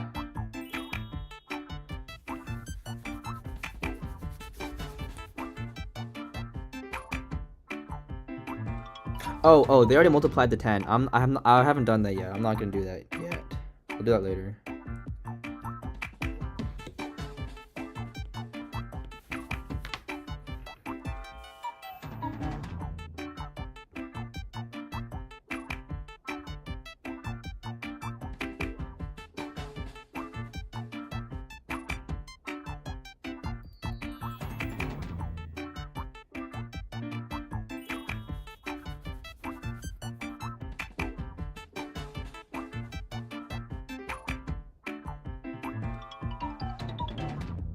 Wait, what?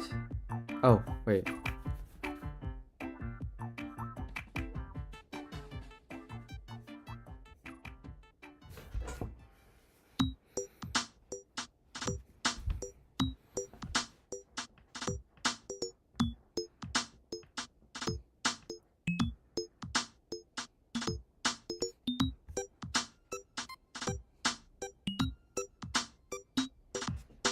Oh.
Oh my god, bro.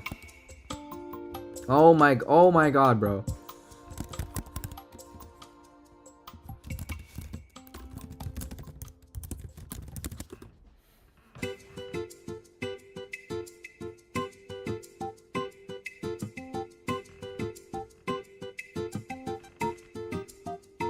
Wait, what?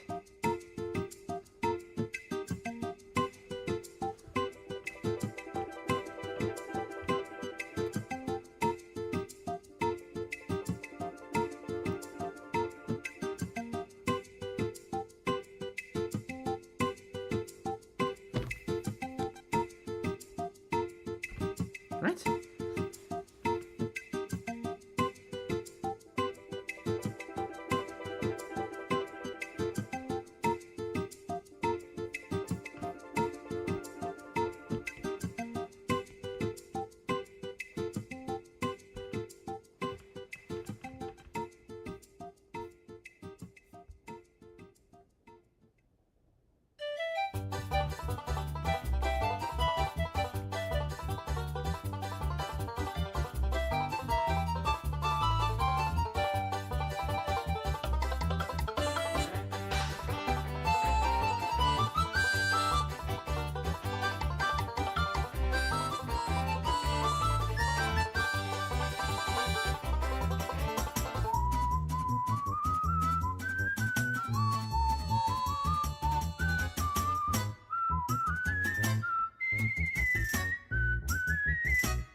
I guess, bro.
Bro, stop.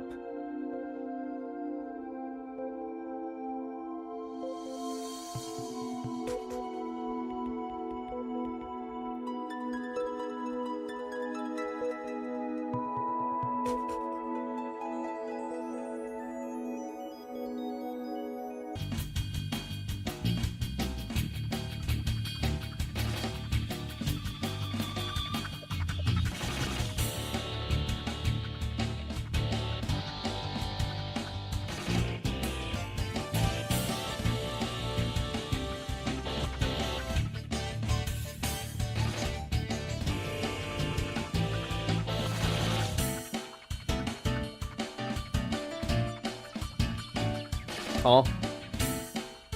What the fuck? What the fuck just happened? What the fuck just happened, dude?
This is such a Hail Mary, dude.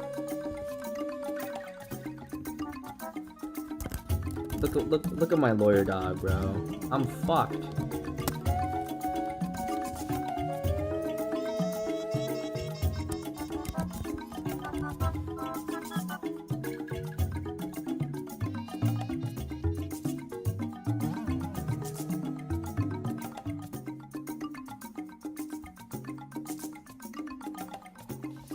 Fuck, dude.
Yes!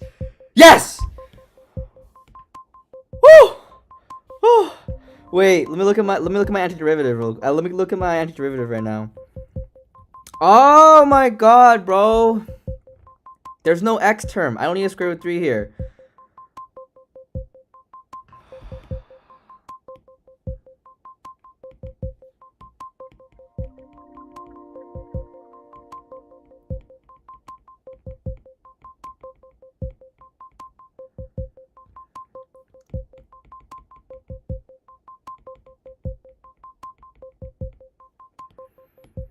Bro. Are we serious, man? We've truly slowed to molasses, bro. Now, I did do a bit of scrolling, but still. I'm getting brutalized, bro. I'm getting battered and beaten, bro. What the fuck is that, dude?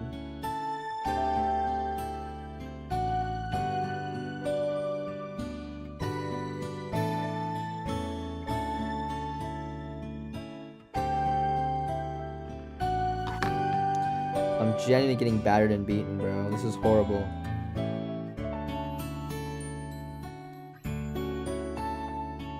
Basically spent my whole afternoon going from questions 1 to 6. So, it's whatever, I guess. Dude, I'm gonna fucking touch you. I don't even care, bro. I'm actually so pissed off right now, bro. Dude, I'm gonna keep it a buck, bro. I've been doing this my whole day, essentially, that I've been doing homework, so not that long. It's over. It's over, dude. It's genuinely over for me. Because you want me to do 20? I only have like 3 hours, bro. That's the problem.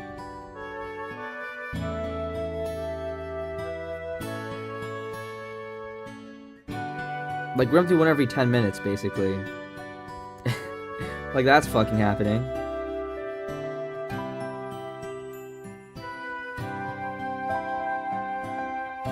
Like, I'm genuinely cooked, bro. Or I can burn the fucking midnight oil today. I don't know. But that gets me what? Another 4 questions? Well, I have to eventually. Fuck it, dude. Whatever, man. But then I'm not functional tomorrow. So I really don't win.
Probably wrap it in a try catch block, right? No.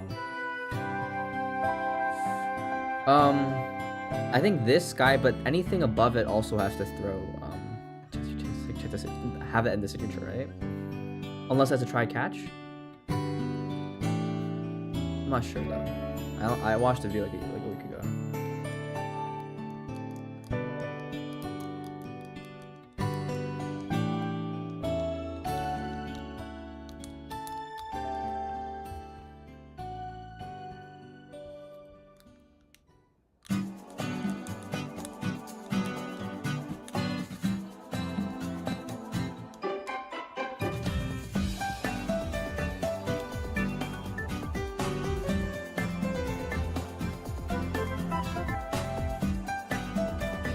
I think I'm fucked. Wow. Okay, well I'll do this before bed. I have to go to bed really soon. Fuck.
kitchen.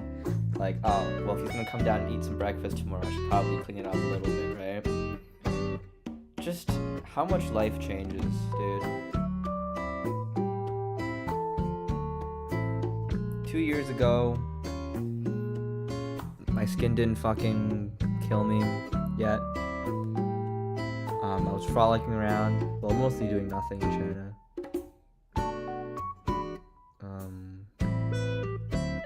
So different, dude. So fucking different. And my life since about September has been just a blur. But at the same time, I literally like don't remember life before then. Like, it's weird.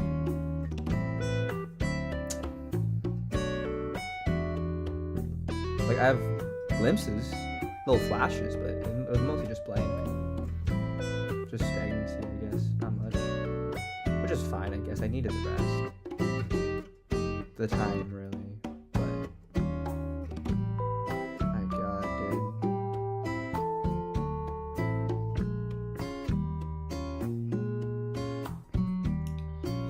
Holy shit, dude. Time flies.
Caught up, bro.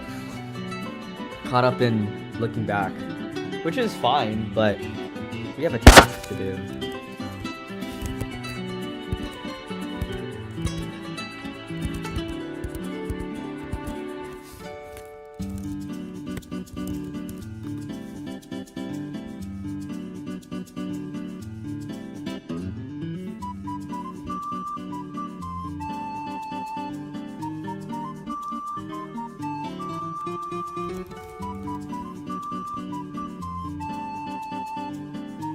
So much has changed, man. It's fucking insane. Life hits you quick, man. And the thing is, I'm in college, bro. I'm not even in the working world yet. Like, I'm still, relatively speaking, on a very fixed track. Whereas once you're in the working world, there is no fixed track. Especially with the death of so much stable work in current year. What? No. Oh, no, I did these. Wait, I don't think I did the find the question. But it always runs.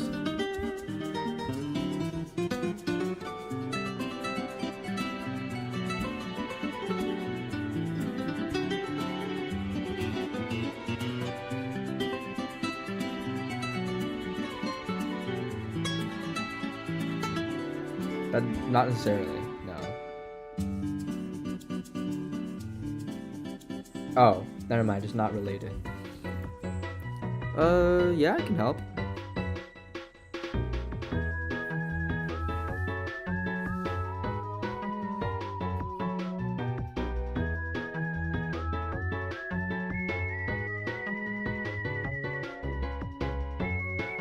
Enough.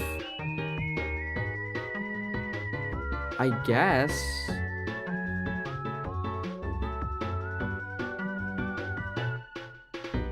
This is true if the fields of the class are public. And this is not the case if the fields themselves are public. Because then it's like, well, you don't have a guarantee for anything.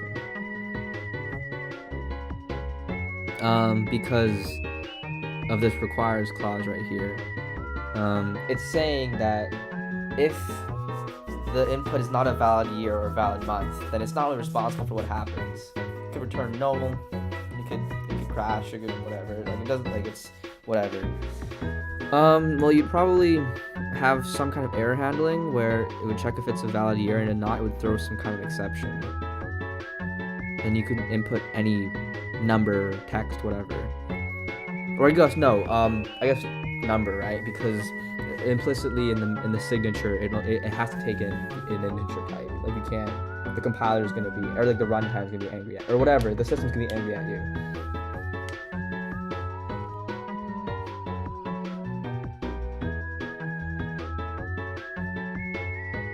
Oh, it has to have the lead bounding exception in itself. Okay. I guess it'd have something like throws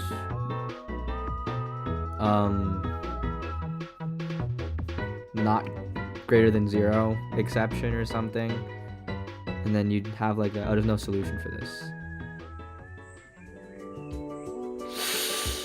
I don't think I did this, bro. I didn't do this, bro. Okay, we'll do it later.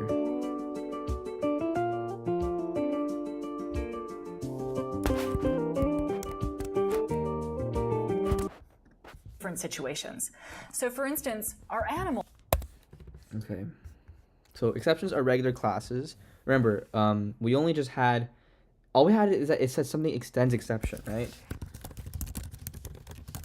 That's all it guaranteed. That's all you needed to have an exception thrown, right?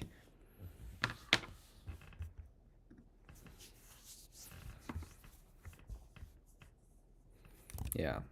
Might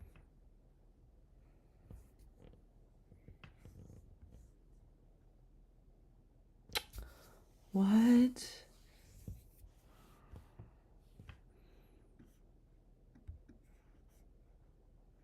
Catching more concrete exceptions individually is needed. So you'd have try, catch, and then before one of the catch would be like super specific exception. Like if you had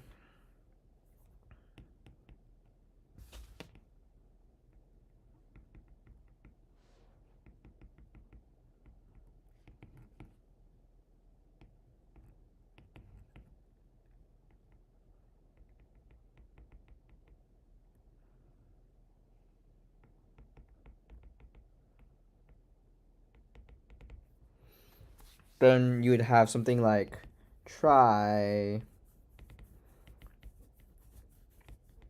method throws new blank catch, and then you'd have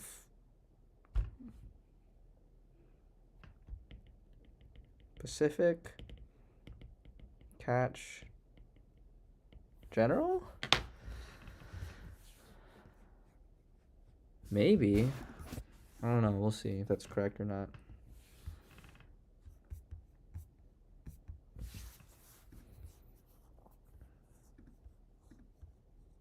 Yeah, you can string multiple catches together. Yeah, you have to place its catch before its super class.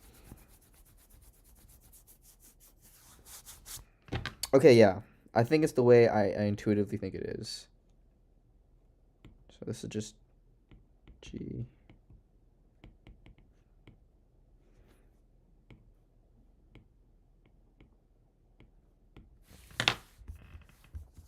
might not eat because it's not hungry, or it might not eat because it's allergic to the food that it's been given. So in that case, it could throw a different exception in a different situation. So here we would declare another exception being thrown that might be called the allergy exception. And again, if this exception is thrown, then it has its own kind of pathway down. The keeper then in feed can catch or not catch this exception, and it's completely separate from the reasoning about catching or not catching this exception. So it could separately throw this exception or declare that it's thrown inside of the method signature. And here, the manager can separately catch this exception by setting up its own catch clause that specifically relates to this So particular the exception catch. path. You have add a try whatever second exception method to the that eat throws method that, to and then you indicate have that the catch something animal allergic exception E. The animal is Then actually you'd have some allergic behavior to in what there. it has eaten. So we'll clean this code up a little bit, and now we're going to follow make a new exception I don't follow along. called allergy exception. And now we're going to go back into animal, and if it's allergic, then we throw this new allergy exception. Great. Once again, we add it to the signature, and the keeper throws it up to the manager, and then in manager.manage, we add a second catch clause, this time for allergy exception. And this time the manager will say, get the doctor, and we'll add a bit more information to these print statements so we can see exactly what's going on. Now, if we set these booleans up, so the animal is hungry but also allergic, we could see that this allergy exception comes through. So the command goes down the line to feed the animals, and then we see caught allergy, get the doctor. And then we see the rest of the code. We caught the exception, so we were able to keep the code running. After programming for a while, you might have quite the collection of these exceptions hanging around, and it might be the case that a lot of these responses are really similar. So then you would have duplicated catch blocks. So imagine instead of having different responses for these two exceptions, the manager just always says get the doctor and throws a broke exception. So the keeper is still going to throw both of these exceptions, but the manager is handling them identically. Once again, the answer to duplication is introducing some abstraction. So to eliminate this duplication, we can make a superclass for these two exceptions. We can make a new exception called something like didn't eat, and now we can reroute not hungry and allergy so that instead of extending exception, they extend the didn't eat exception. Oh my god, bro. Now, instead of handling these individually, we can just catch a didn't eat exception. We can erase the second case completely. And we can run it and see that our merge behavior will handle both of these different exception cases. First, let's add some print statements and make it really clear which exception is being thrown. So this is more for the Here we're seeing the animal is allergic. the method that's what later on in the call stack. It's the one where the method, once it's done, returns to.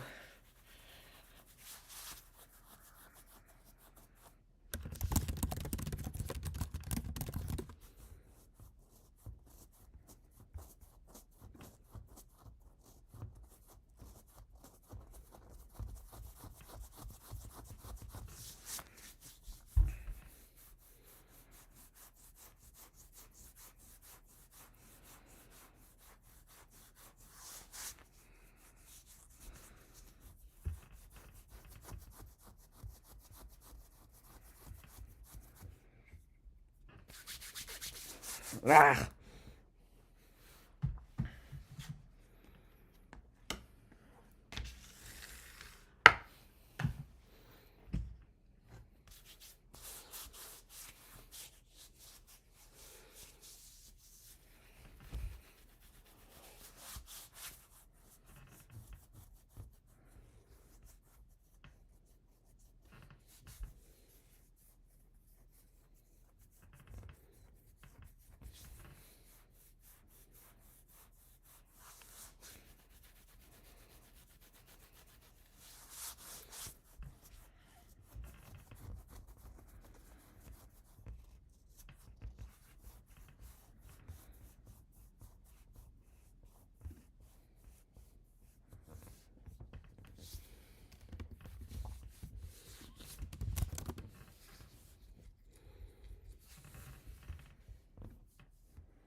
Last in. So the first thing in is the main method. So where does the main method go?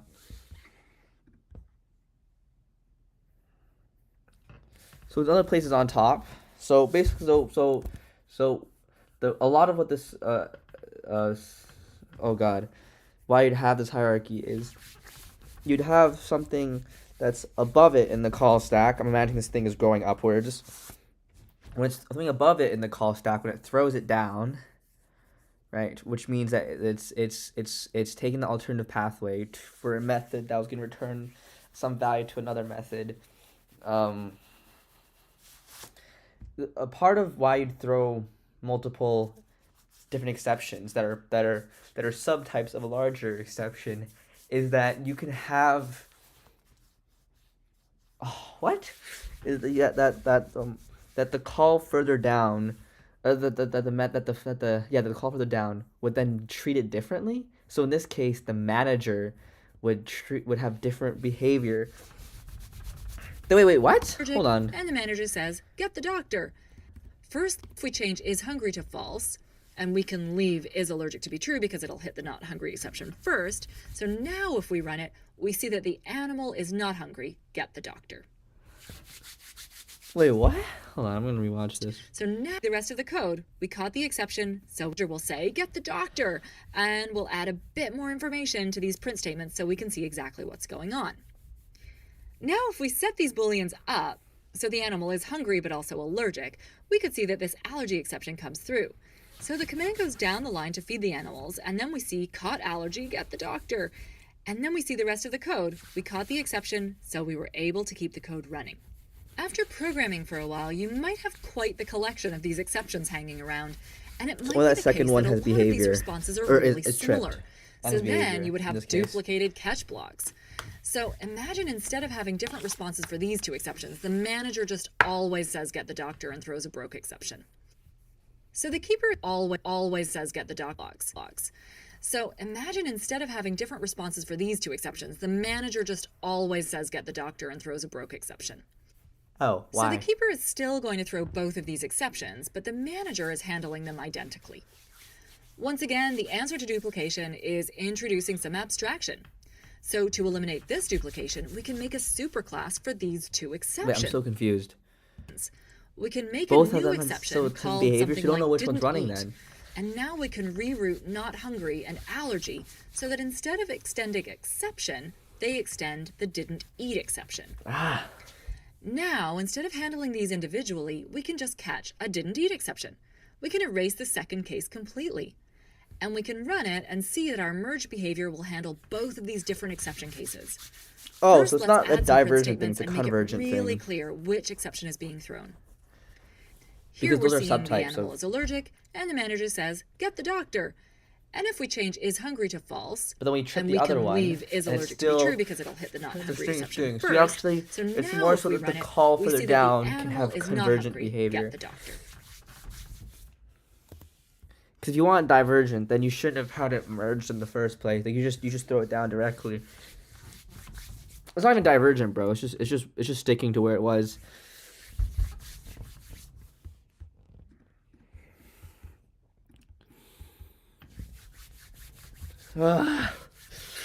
Fuck.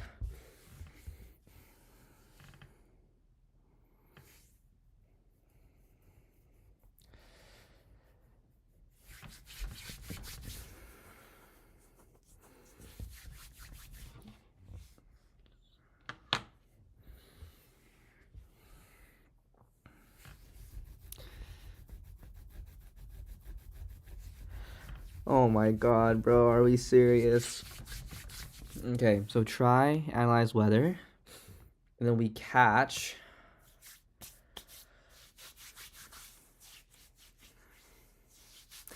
Okay, if analyze weather throws an impossible precipitation is 6. So the analyze weather has some kind of return value. But in this case, we go an alternative route, and this is now throwing some kind of exception. And then so the exception it throws will be impossible precip exception. So this method has now received an impossible precip exception. So what does it do?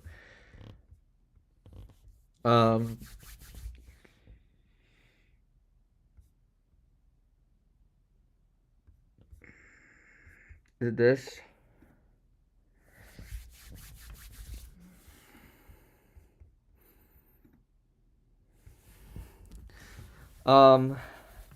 Impossible precip is the super type. So it wouldn't be consumed by this, it would just be consumed by that wasn't possible, correct? What if I pick this? What would it say? Okay, it's not really useful.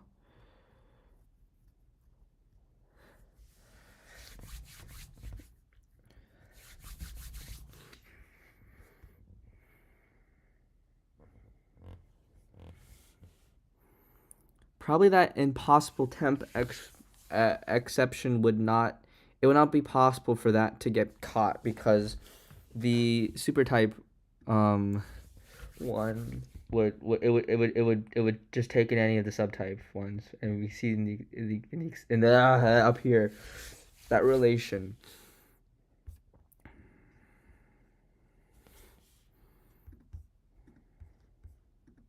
Okay, that's good. That's good. Oh no.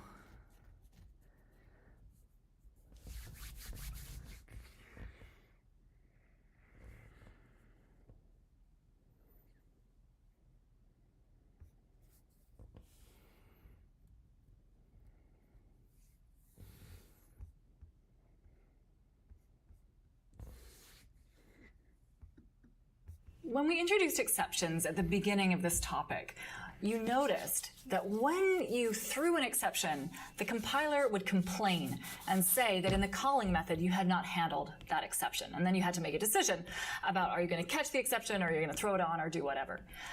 But remember, you've seen exceptions thrown when you weren't doing anything like that. So when we had that out of bounds exception for our array, you had not said that you were going to be catching that exception. When we introduced exceptions at the beginning of this topic, you noticed that when you threw an exception, the compiler would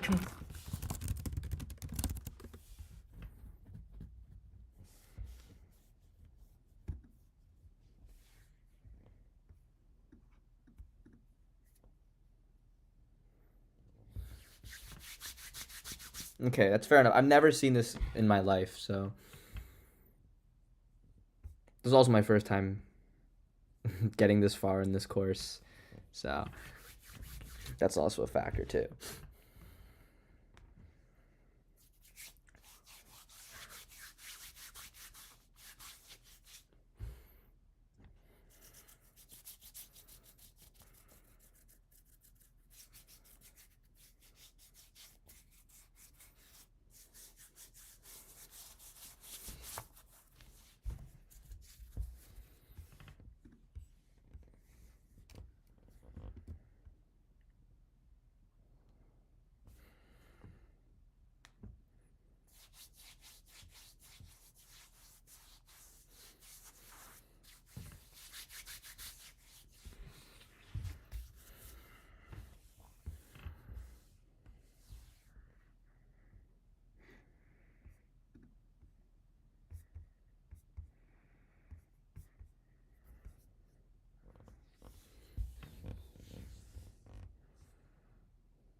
Okay, well, I'll not worry about that for now.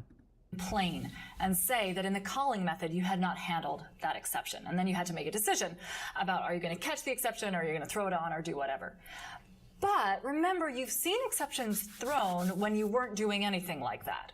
So when we had that out of bounds exception for our array, you had not said that you were going to be catching that exception. You hadn't said that you were going to be throwing that exception. The exception just got thrown back to you, and then your program crashed. So what's the difference exactly? Well, there are actually two kinds of exceptions. Some exceptions the compiler will check up on for you and make sure that you're handling, and the others it will just sort of let exist and then let you deal with at runtime. So these are the two kinds of exceptions. We have what are called checked exceptions, and these are the ones that the compiler will check.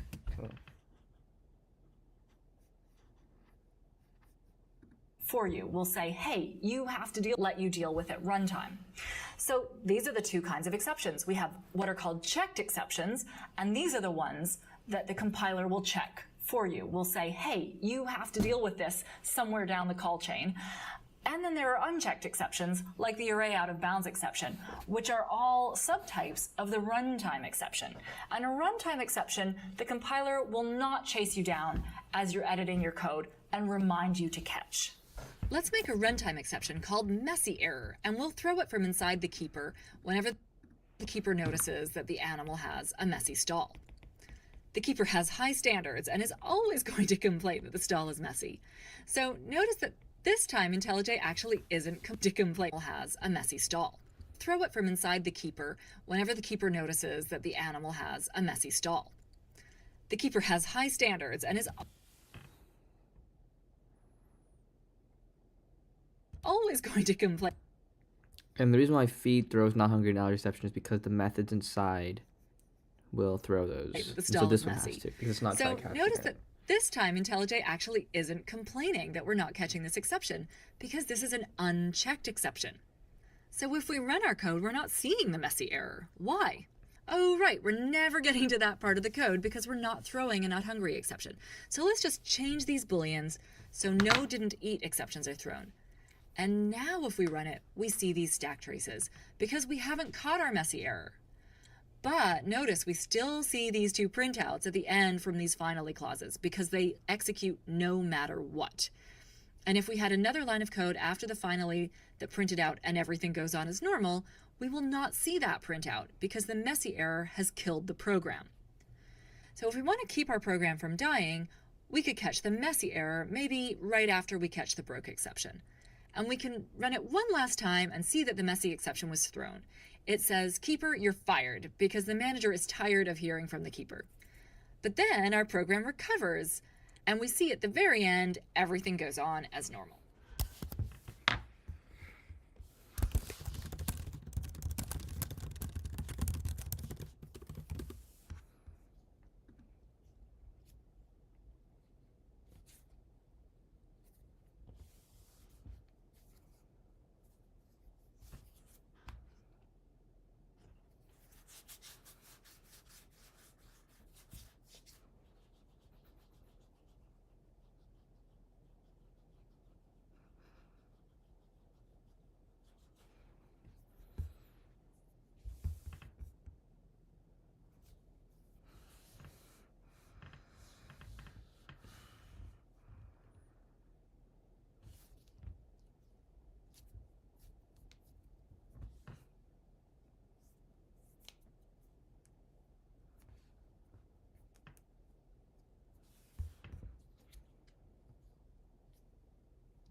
Okay,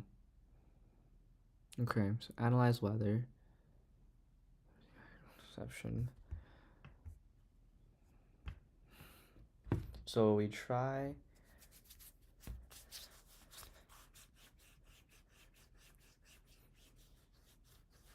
Analyze weather.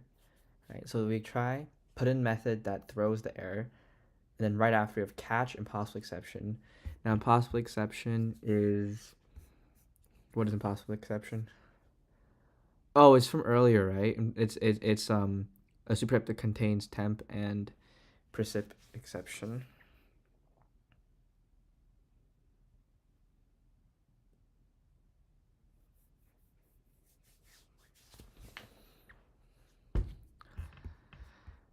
-10.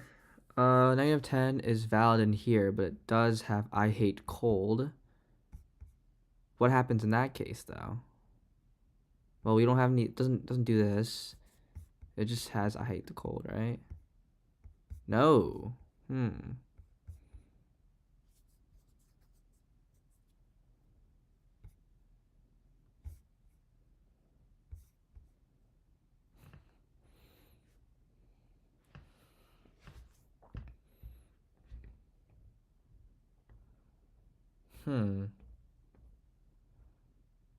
So I was thinking it would just exit, but maybe.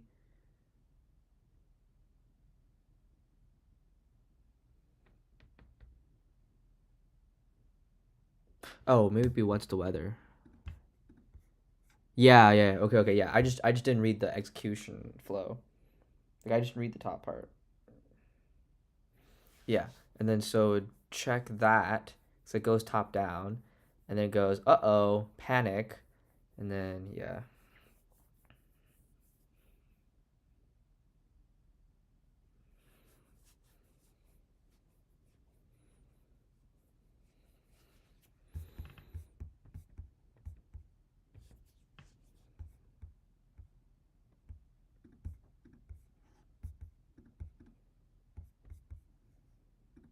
Should have been incremented by 1.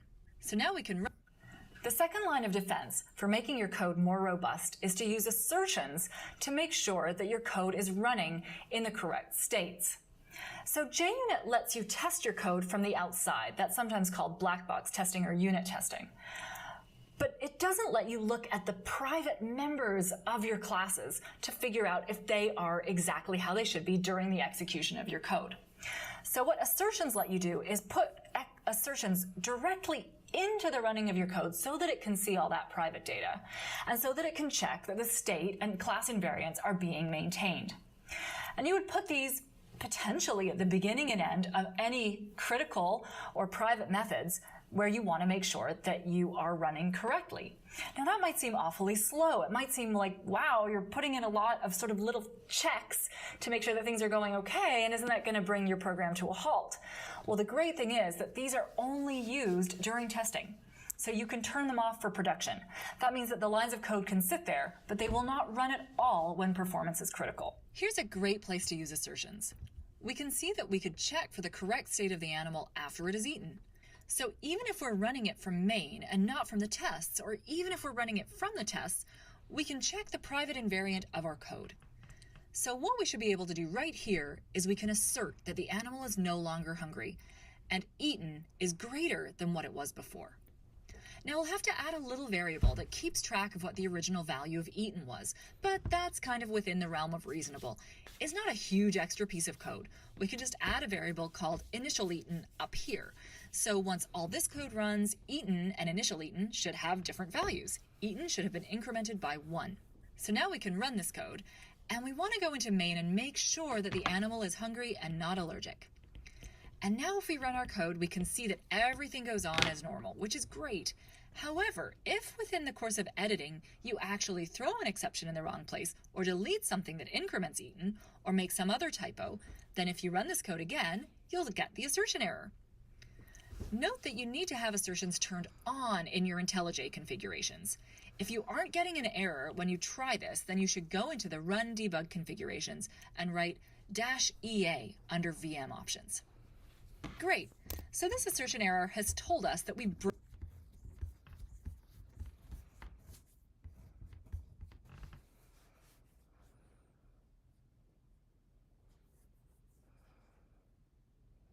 I don't think we've had anything recursive in Java so far, but okay.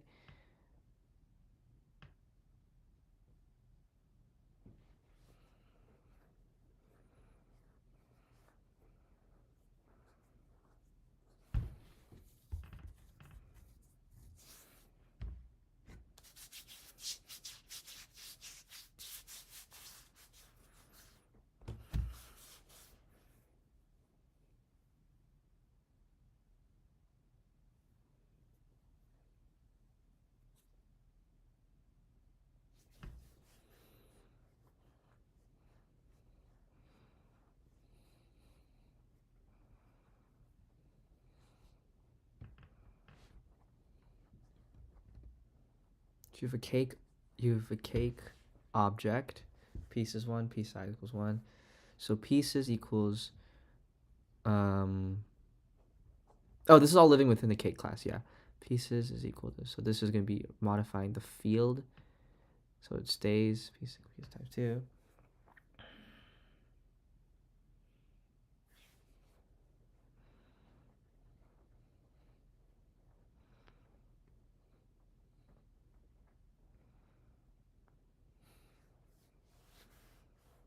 Leftovers is equal to 0.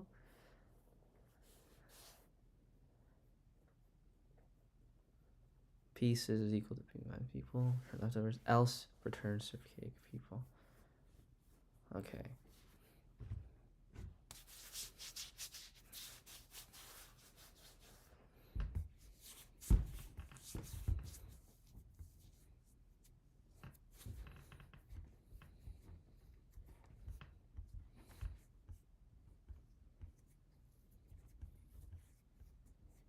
I don't know.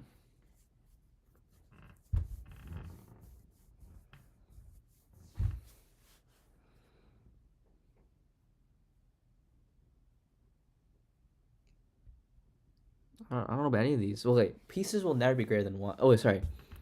Pieces will be greater than 1, actually. Or maybe it's not in the initial one. It's truthful cake. Leftovers will be less than 1, hopefully. Oh, I see the vibe.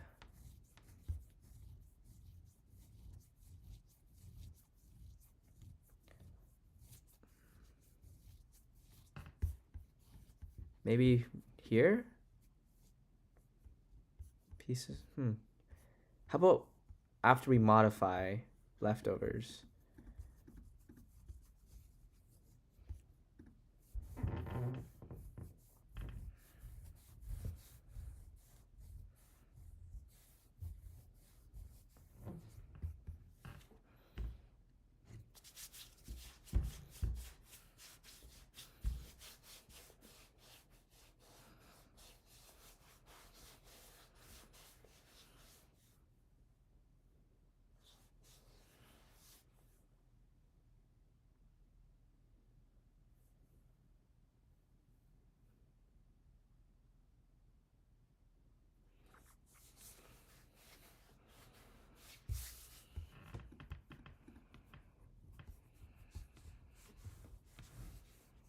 Brutal.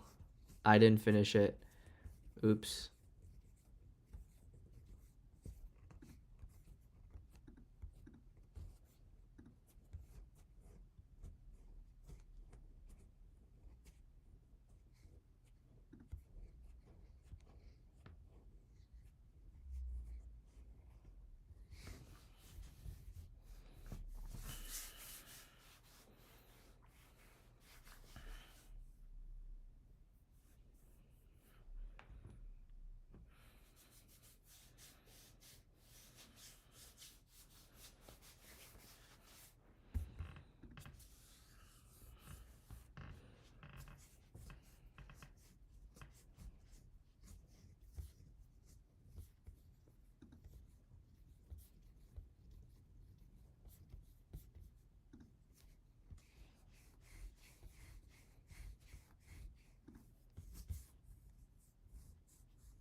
I guess nowhere then.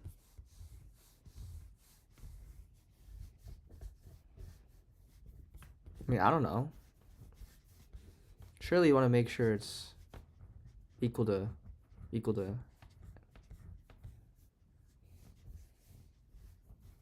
I guess you wouldn't then.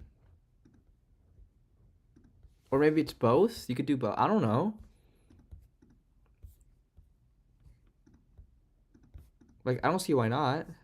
Oh no, it would be half points, right? So it's not these. Okay. I guess we're not putting them anywhere. Okay. I guess we're not put. Okay, fair enough. But why not? Maybe it's because there's an assert there already? Probably because there's already an assert there. Should compile as it is, right? Do runtime exceptions need to be caught? No, right?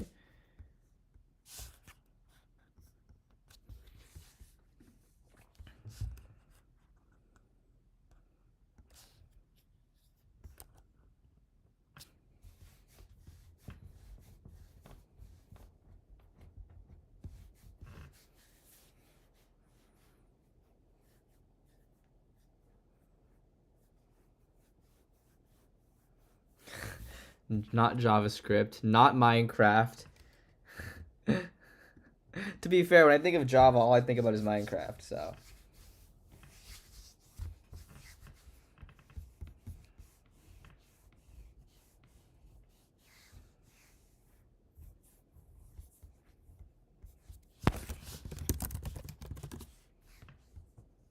Huh. This is cool, dude.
Bro made FNAF?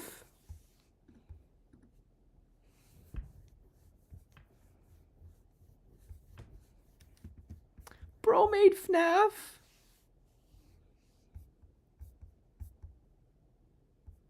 Dude, that's crazy. Bro made FNAF.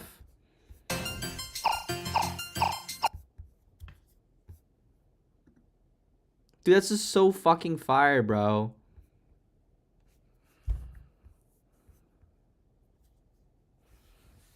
That's fucking aura, bro.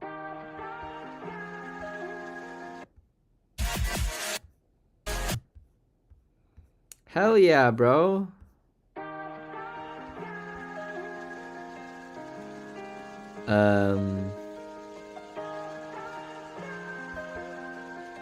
Oops. This looks cool as shit though, bro. Oh my god, this is awesome, bro. Okay.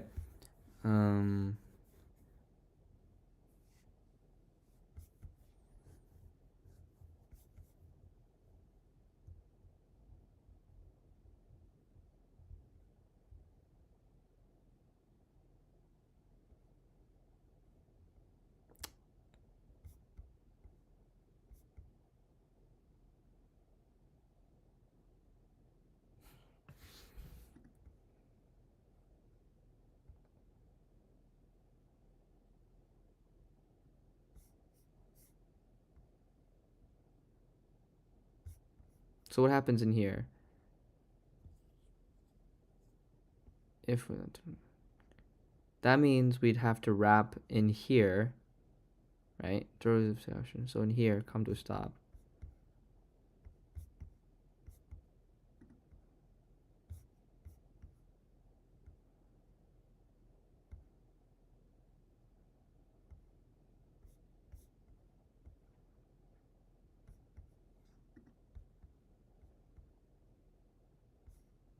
No, because this guy will just throw it up, and then it is gonna crash.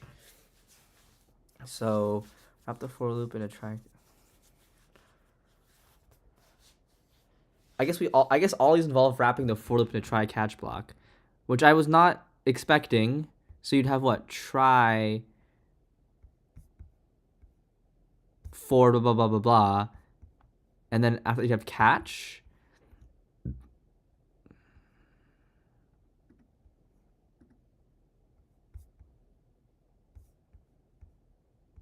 Hmm.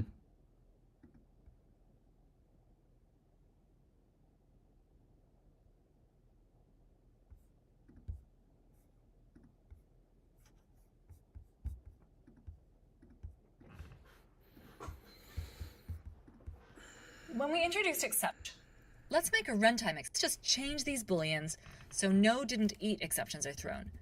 And oh right, we're never getting to that part of the code because we're not throwing a not hungry exception. So let's just change these booleans so no didn't eat except. But notice we still see these two printouts at the end from these finally clauses because whenever the keeper notices that the animal has a messy stall. The keeper has high standards and is always going to complain that the stall is messy. So notice that this time So IntelliJ whoever actually calls isn't feed has to deal complaining with that the we're not messy catching error. this exception because this is an unchecked exception. So if we run our code, we're not seeing the messy error. Why? Oh right, we're never getting to that part of the code because we're So not throwing feed enough is in here. hungry exception. So let's just change these booleans so no didn't eat exceptions So are thrown. that's our equivalent. And now if we run it, we of, see these stack traces check way because is we clear. haven't caught our messy error.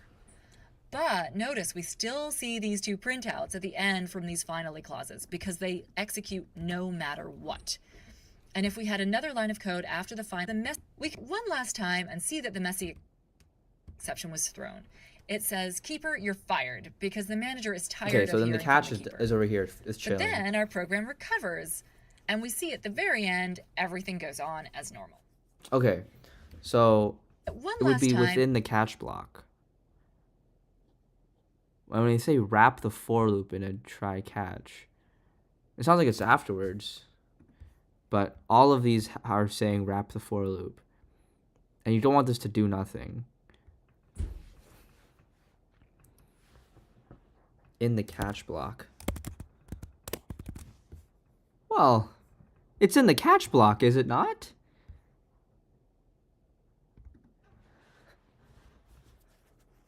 What?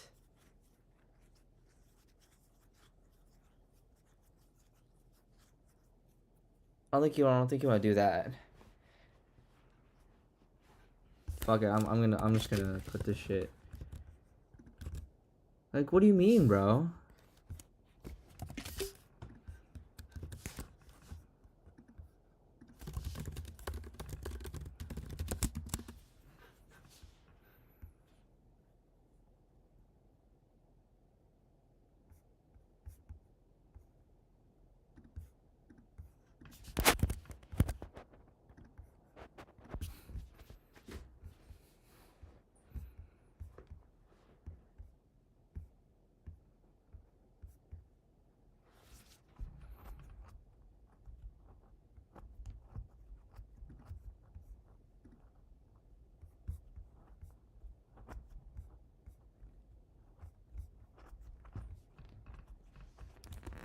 I don't get it, bro. Like, what do you mean? It's I don't know. I wasn't shown any other alternative methods, bro. Right? You put it inside the catch block. First of all, when you wrap it in that, I don't know what you mean by that. It sounds like you're putting it afterwards. and see that the messy exception was thrown. It says,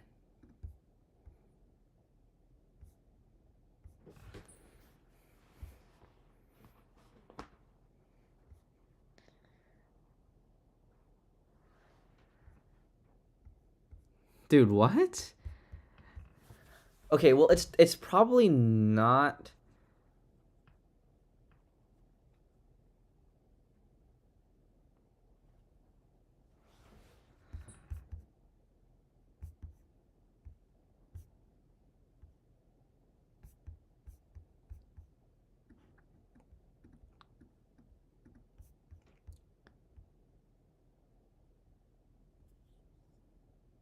Oh.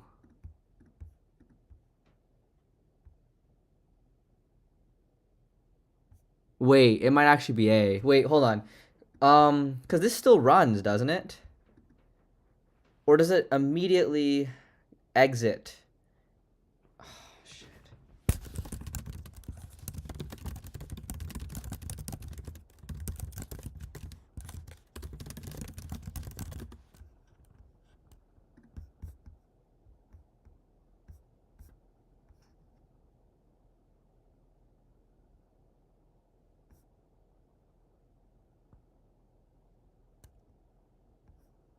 Alright, I don't know how.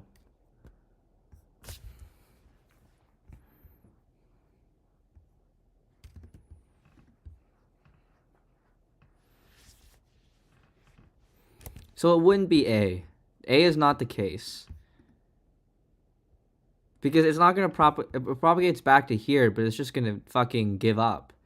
That's why you need some kind of that's what the whole try catch block is for. Otherwise, with the checked exceptions, you have to have a throws, blah blah blah blah. But wait, but I don't even know they don't even tell me the answer, bro. How the fuck am I supposed to know, dude?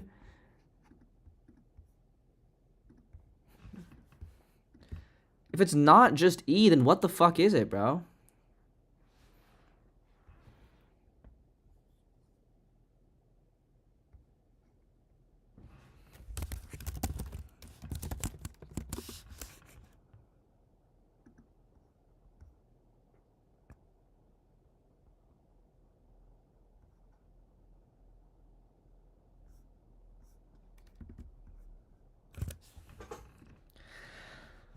What?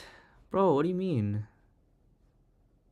I mean, this really doesn't count for much, but still. I still want my fucking grade.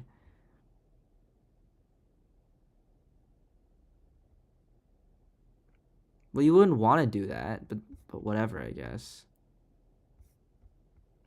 I'm pretty damn confident E is one of the answers. Alright, click C. So we'll just double down.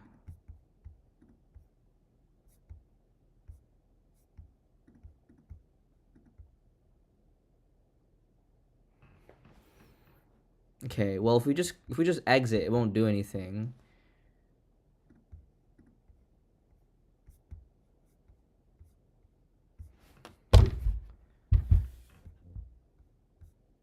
You fucking asshole, bro.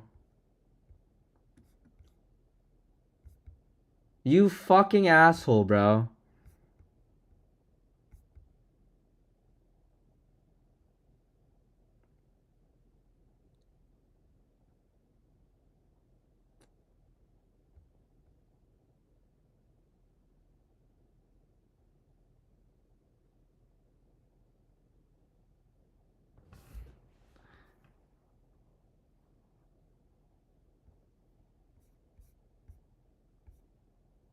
What?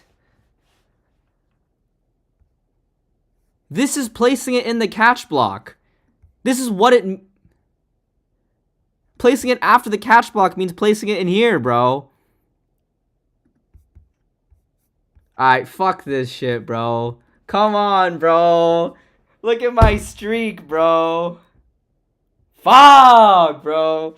Whatever. It's not that deep, bro. It's not that deep.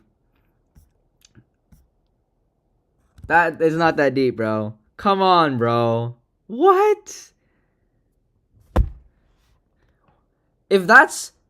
Then what's in the catch block, then? If after the catch block means not in the body of the fucking curly braces, then what the fuck is in the catch block? You want me to just... You want me to stuff it next to the fucking, like, parameter? You want me to set the parameters, bro? That's just meaningless, bro. That's a meaningless distinction. Alright, bro. You know what? It's not that deep, bro. I got robbed. I got fucking robbed, dude. Whatever. It's not that deep. I need to go to bed. I need to wake up in about 6 hours.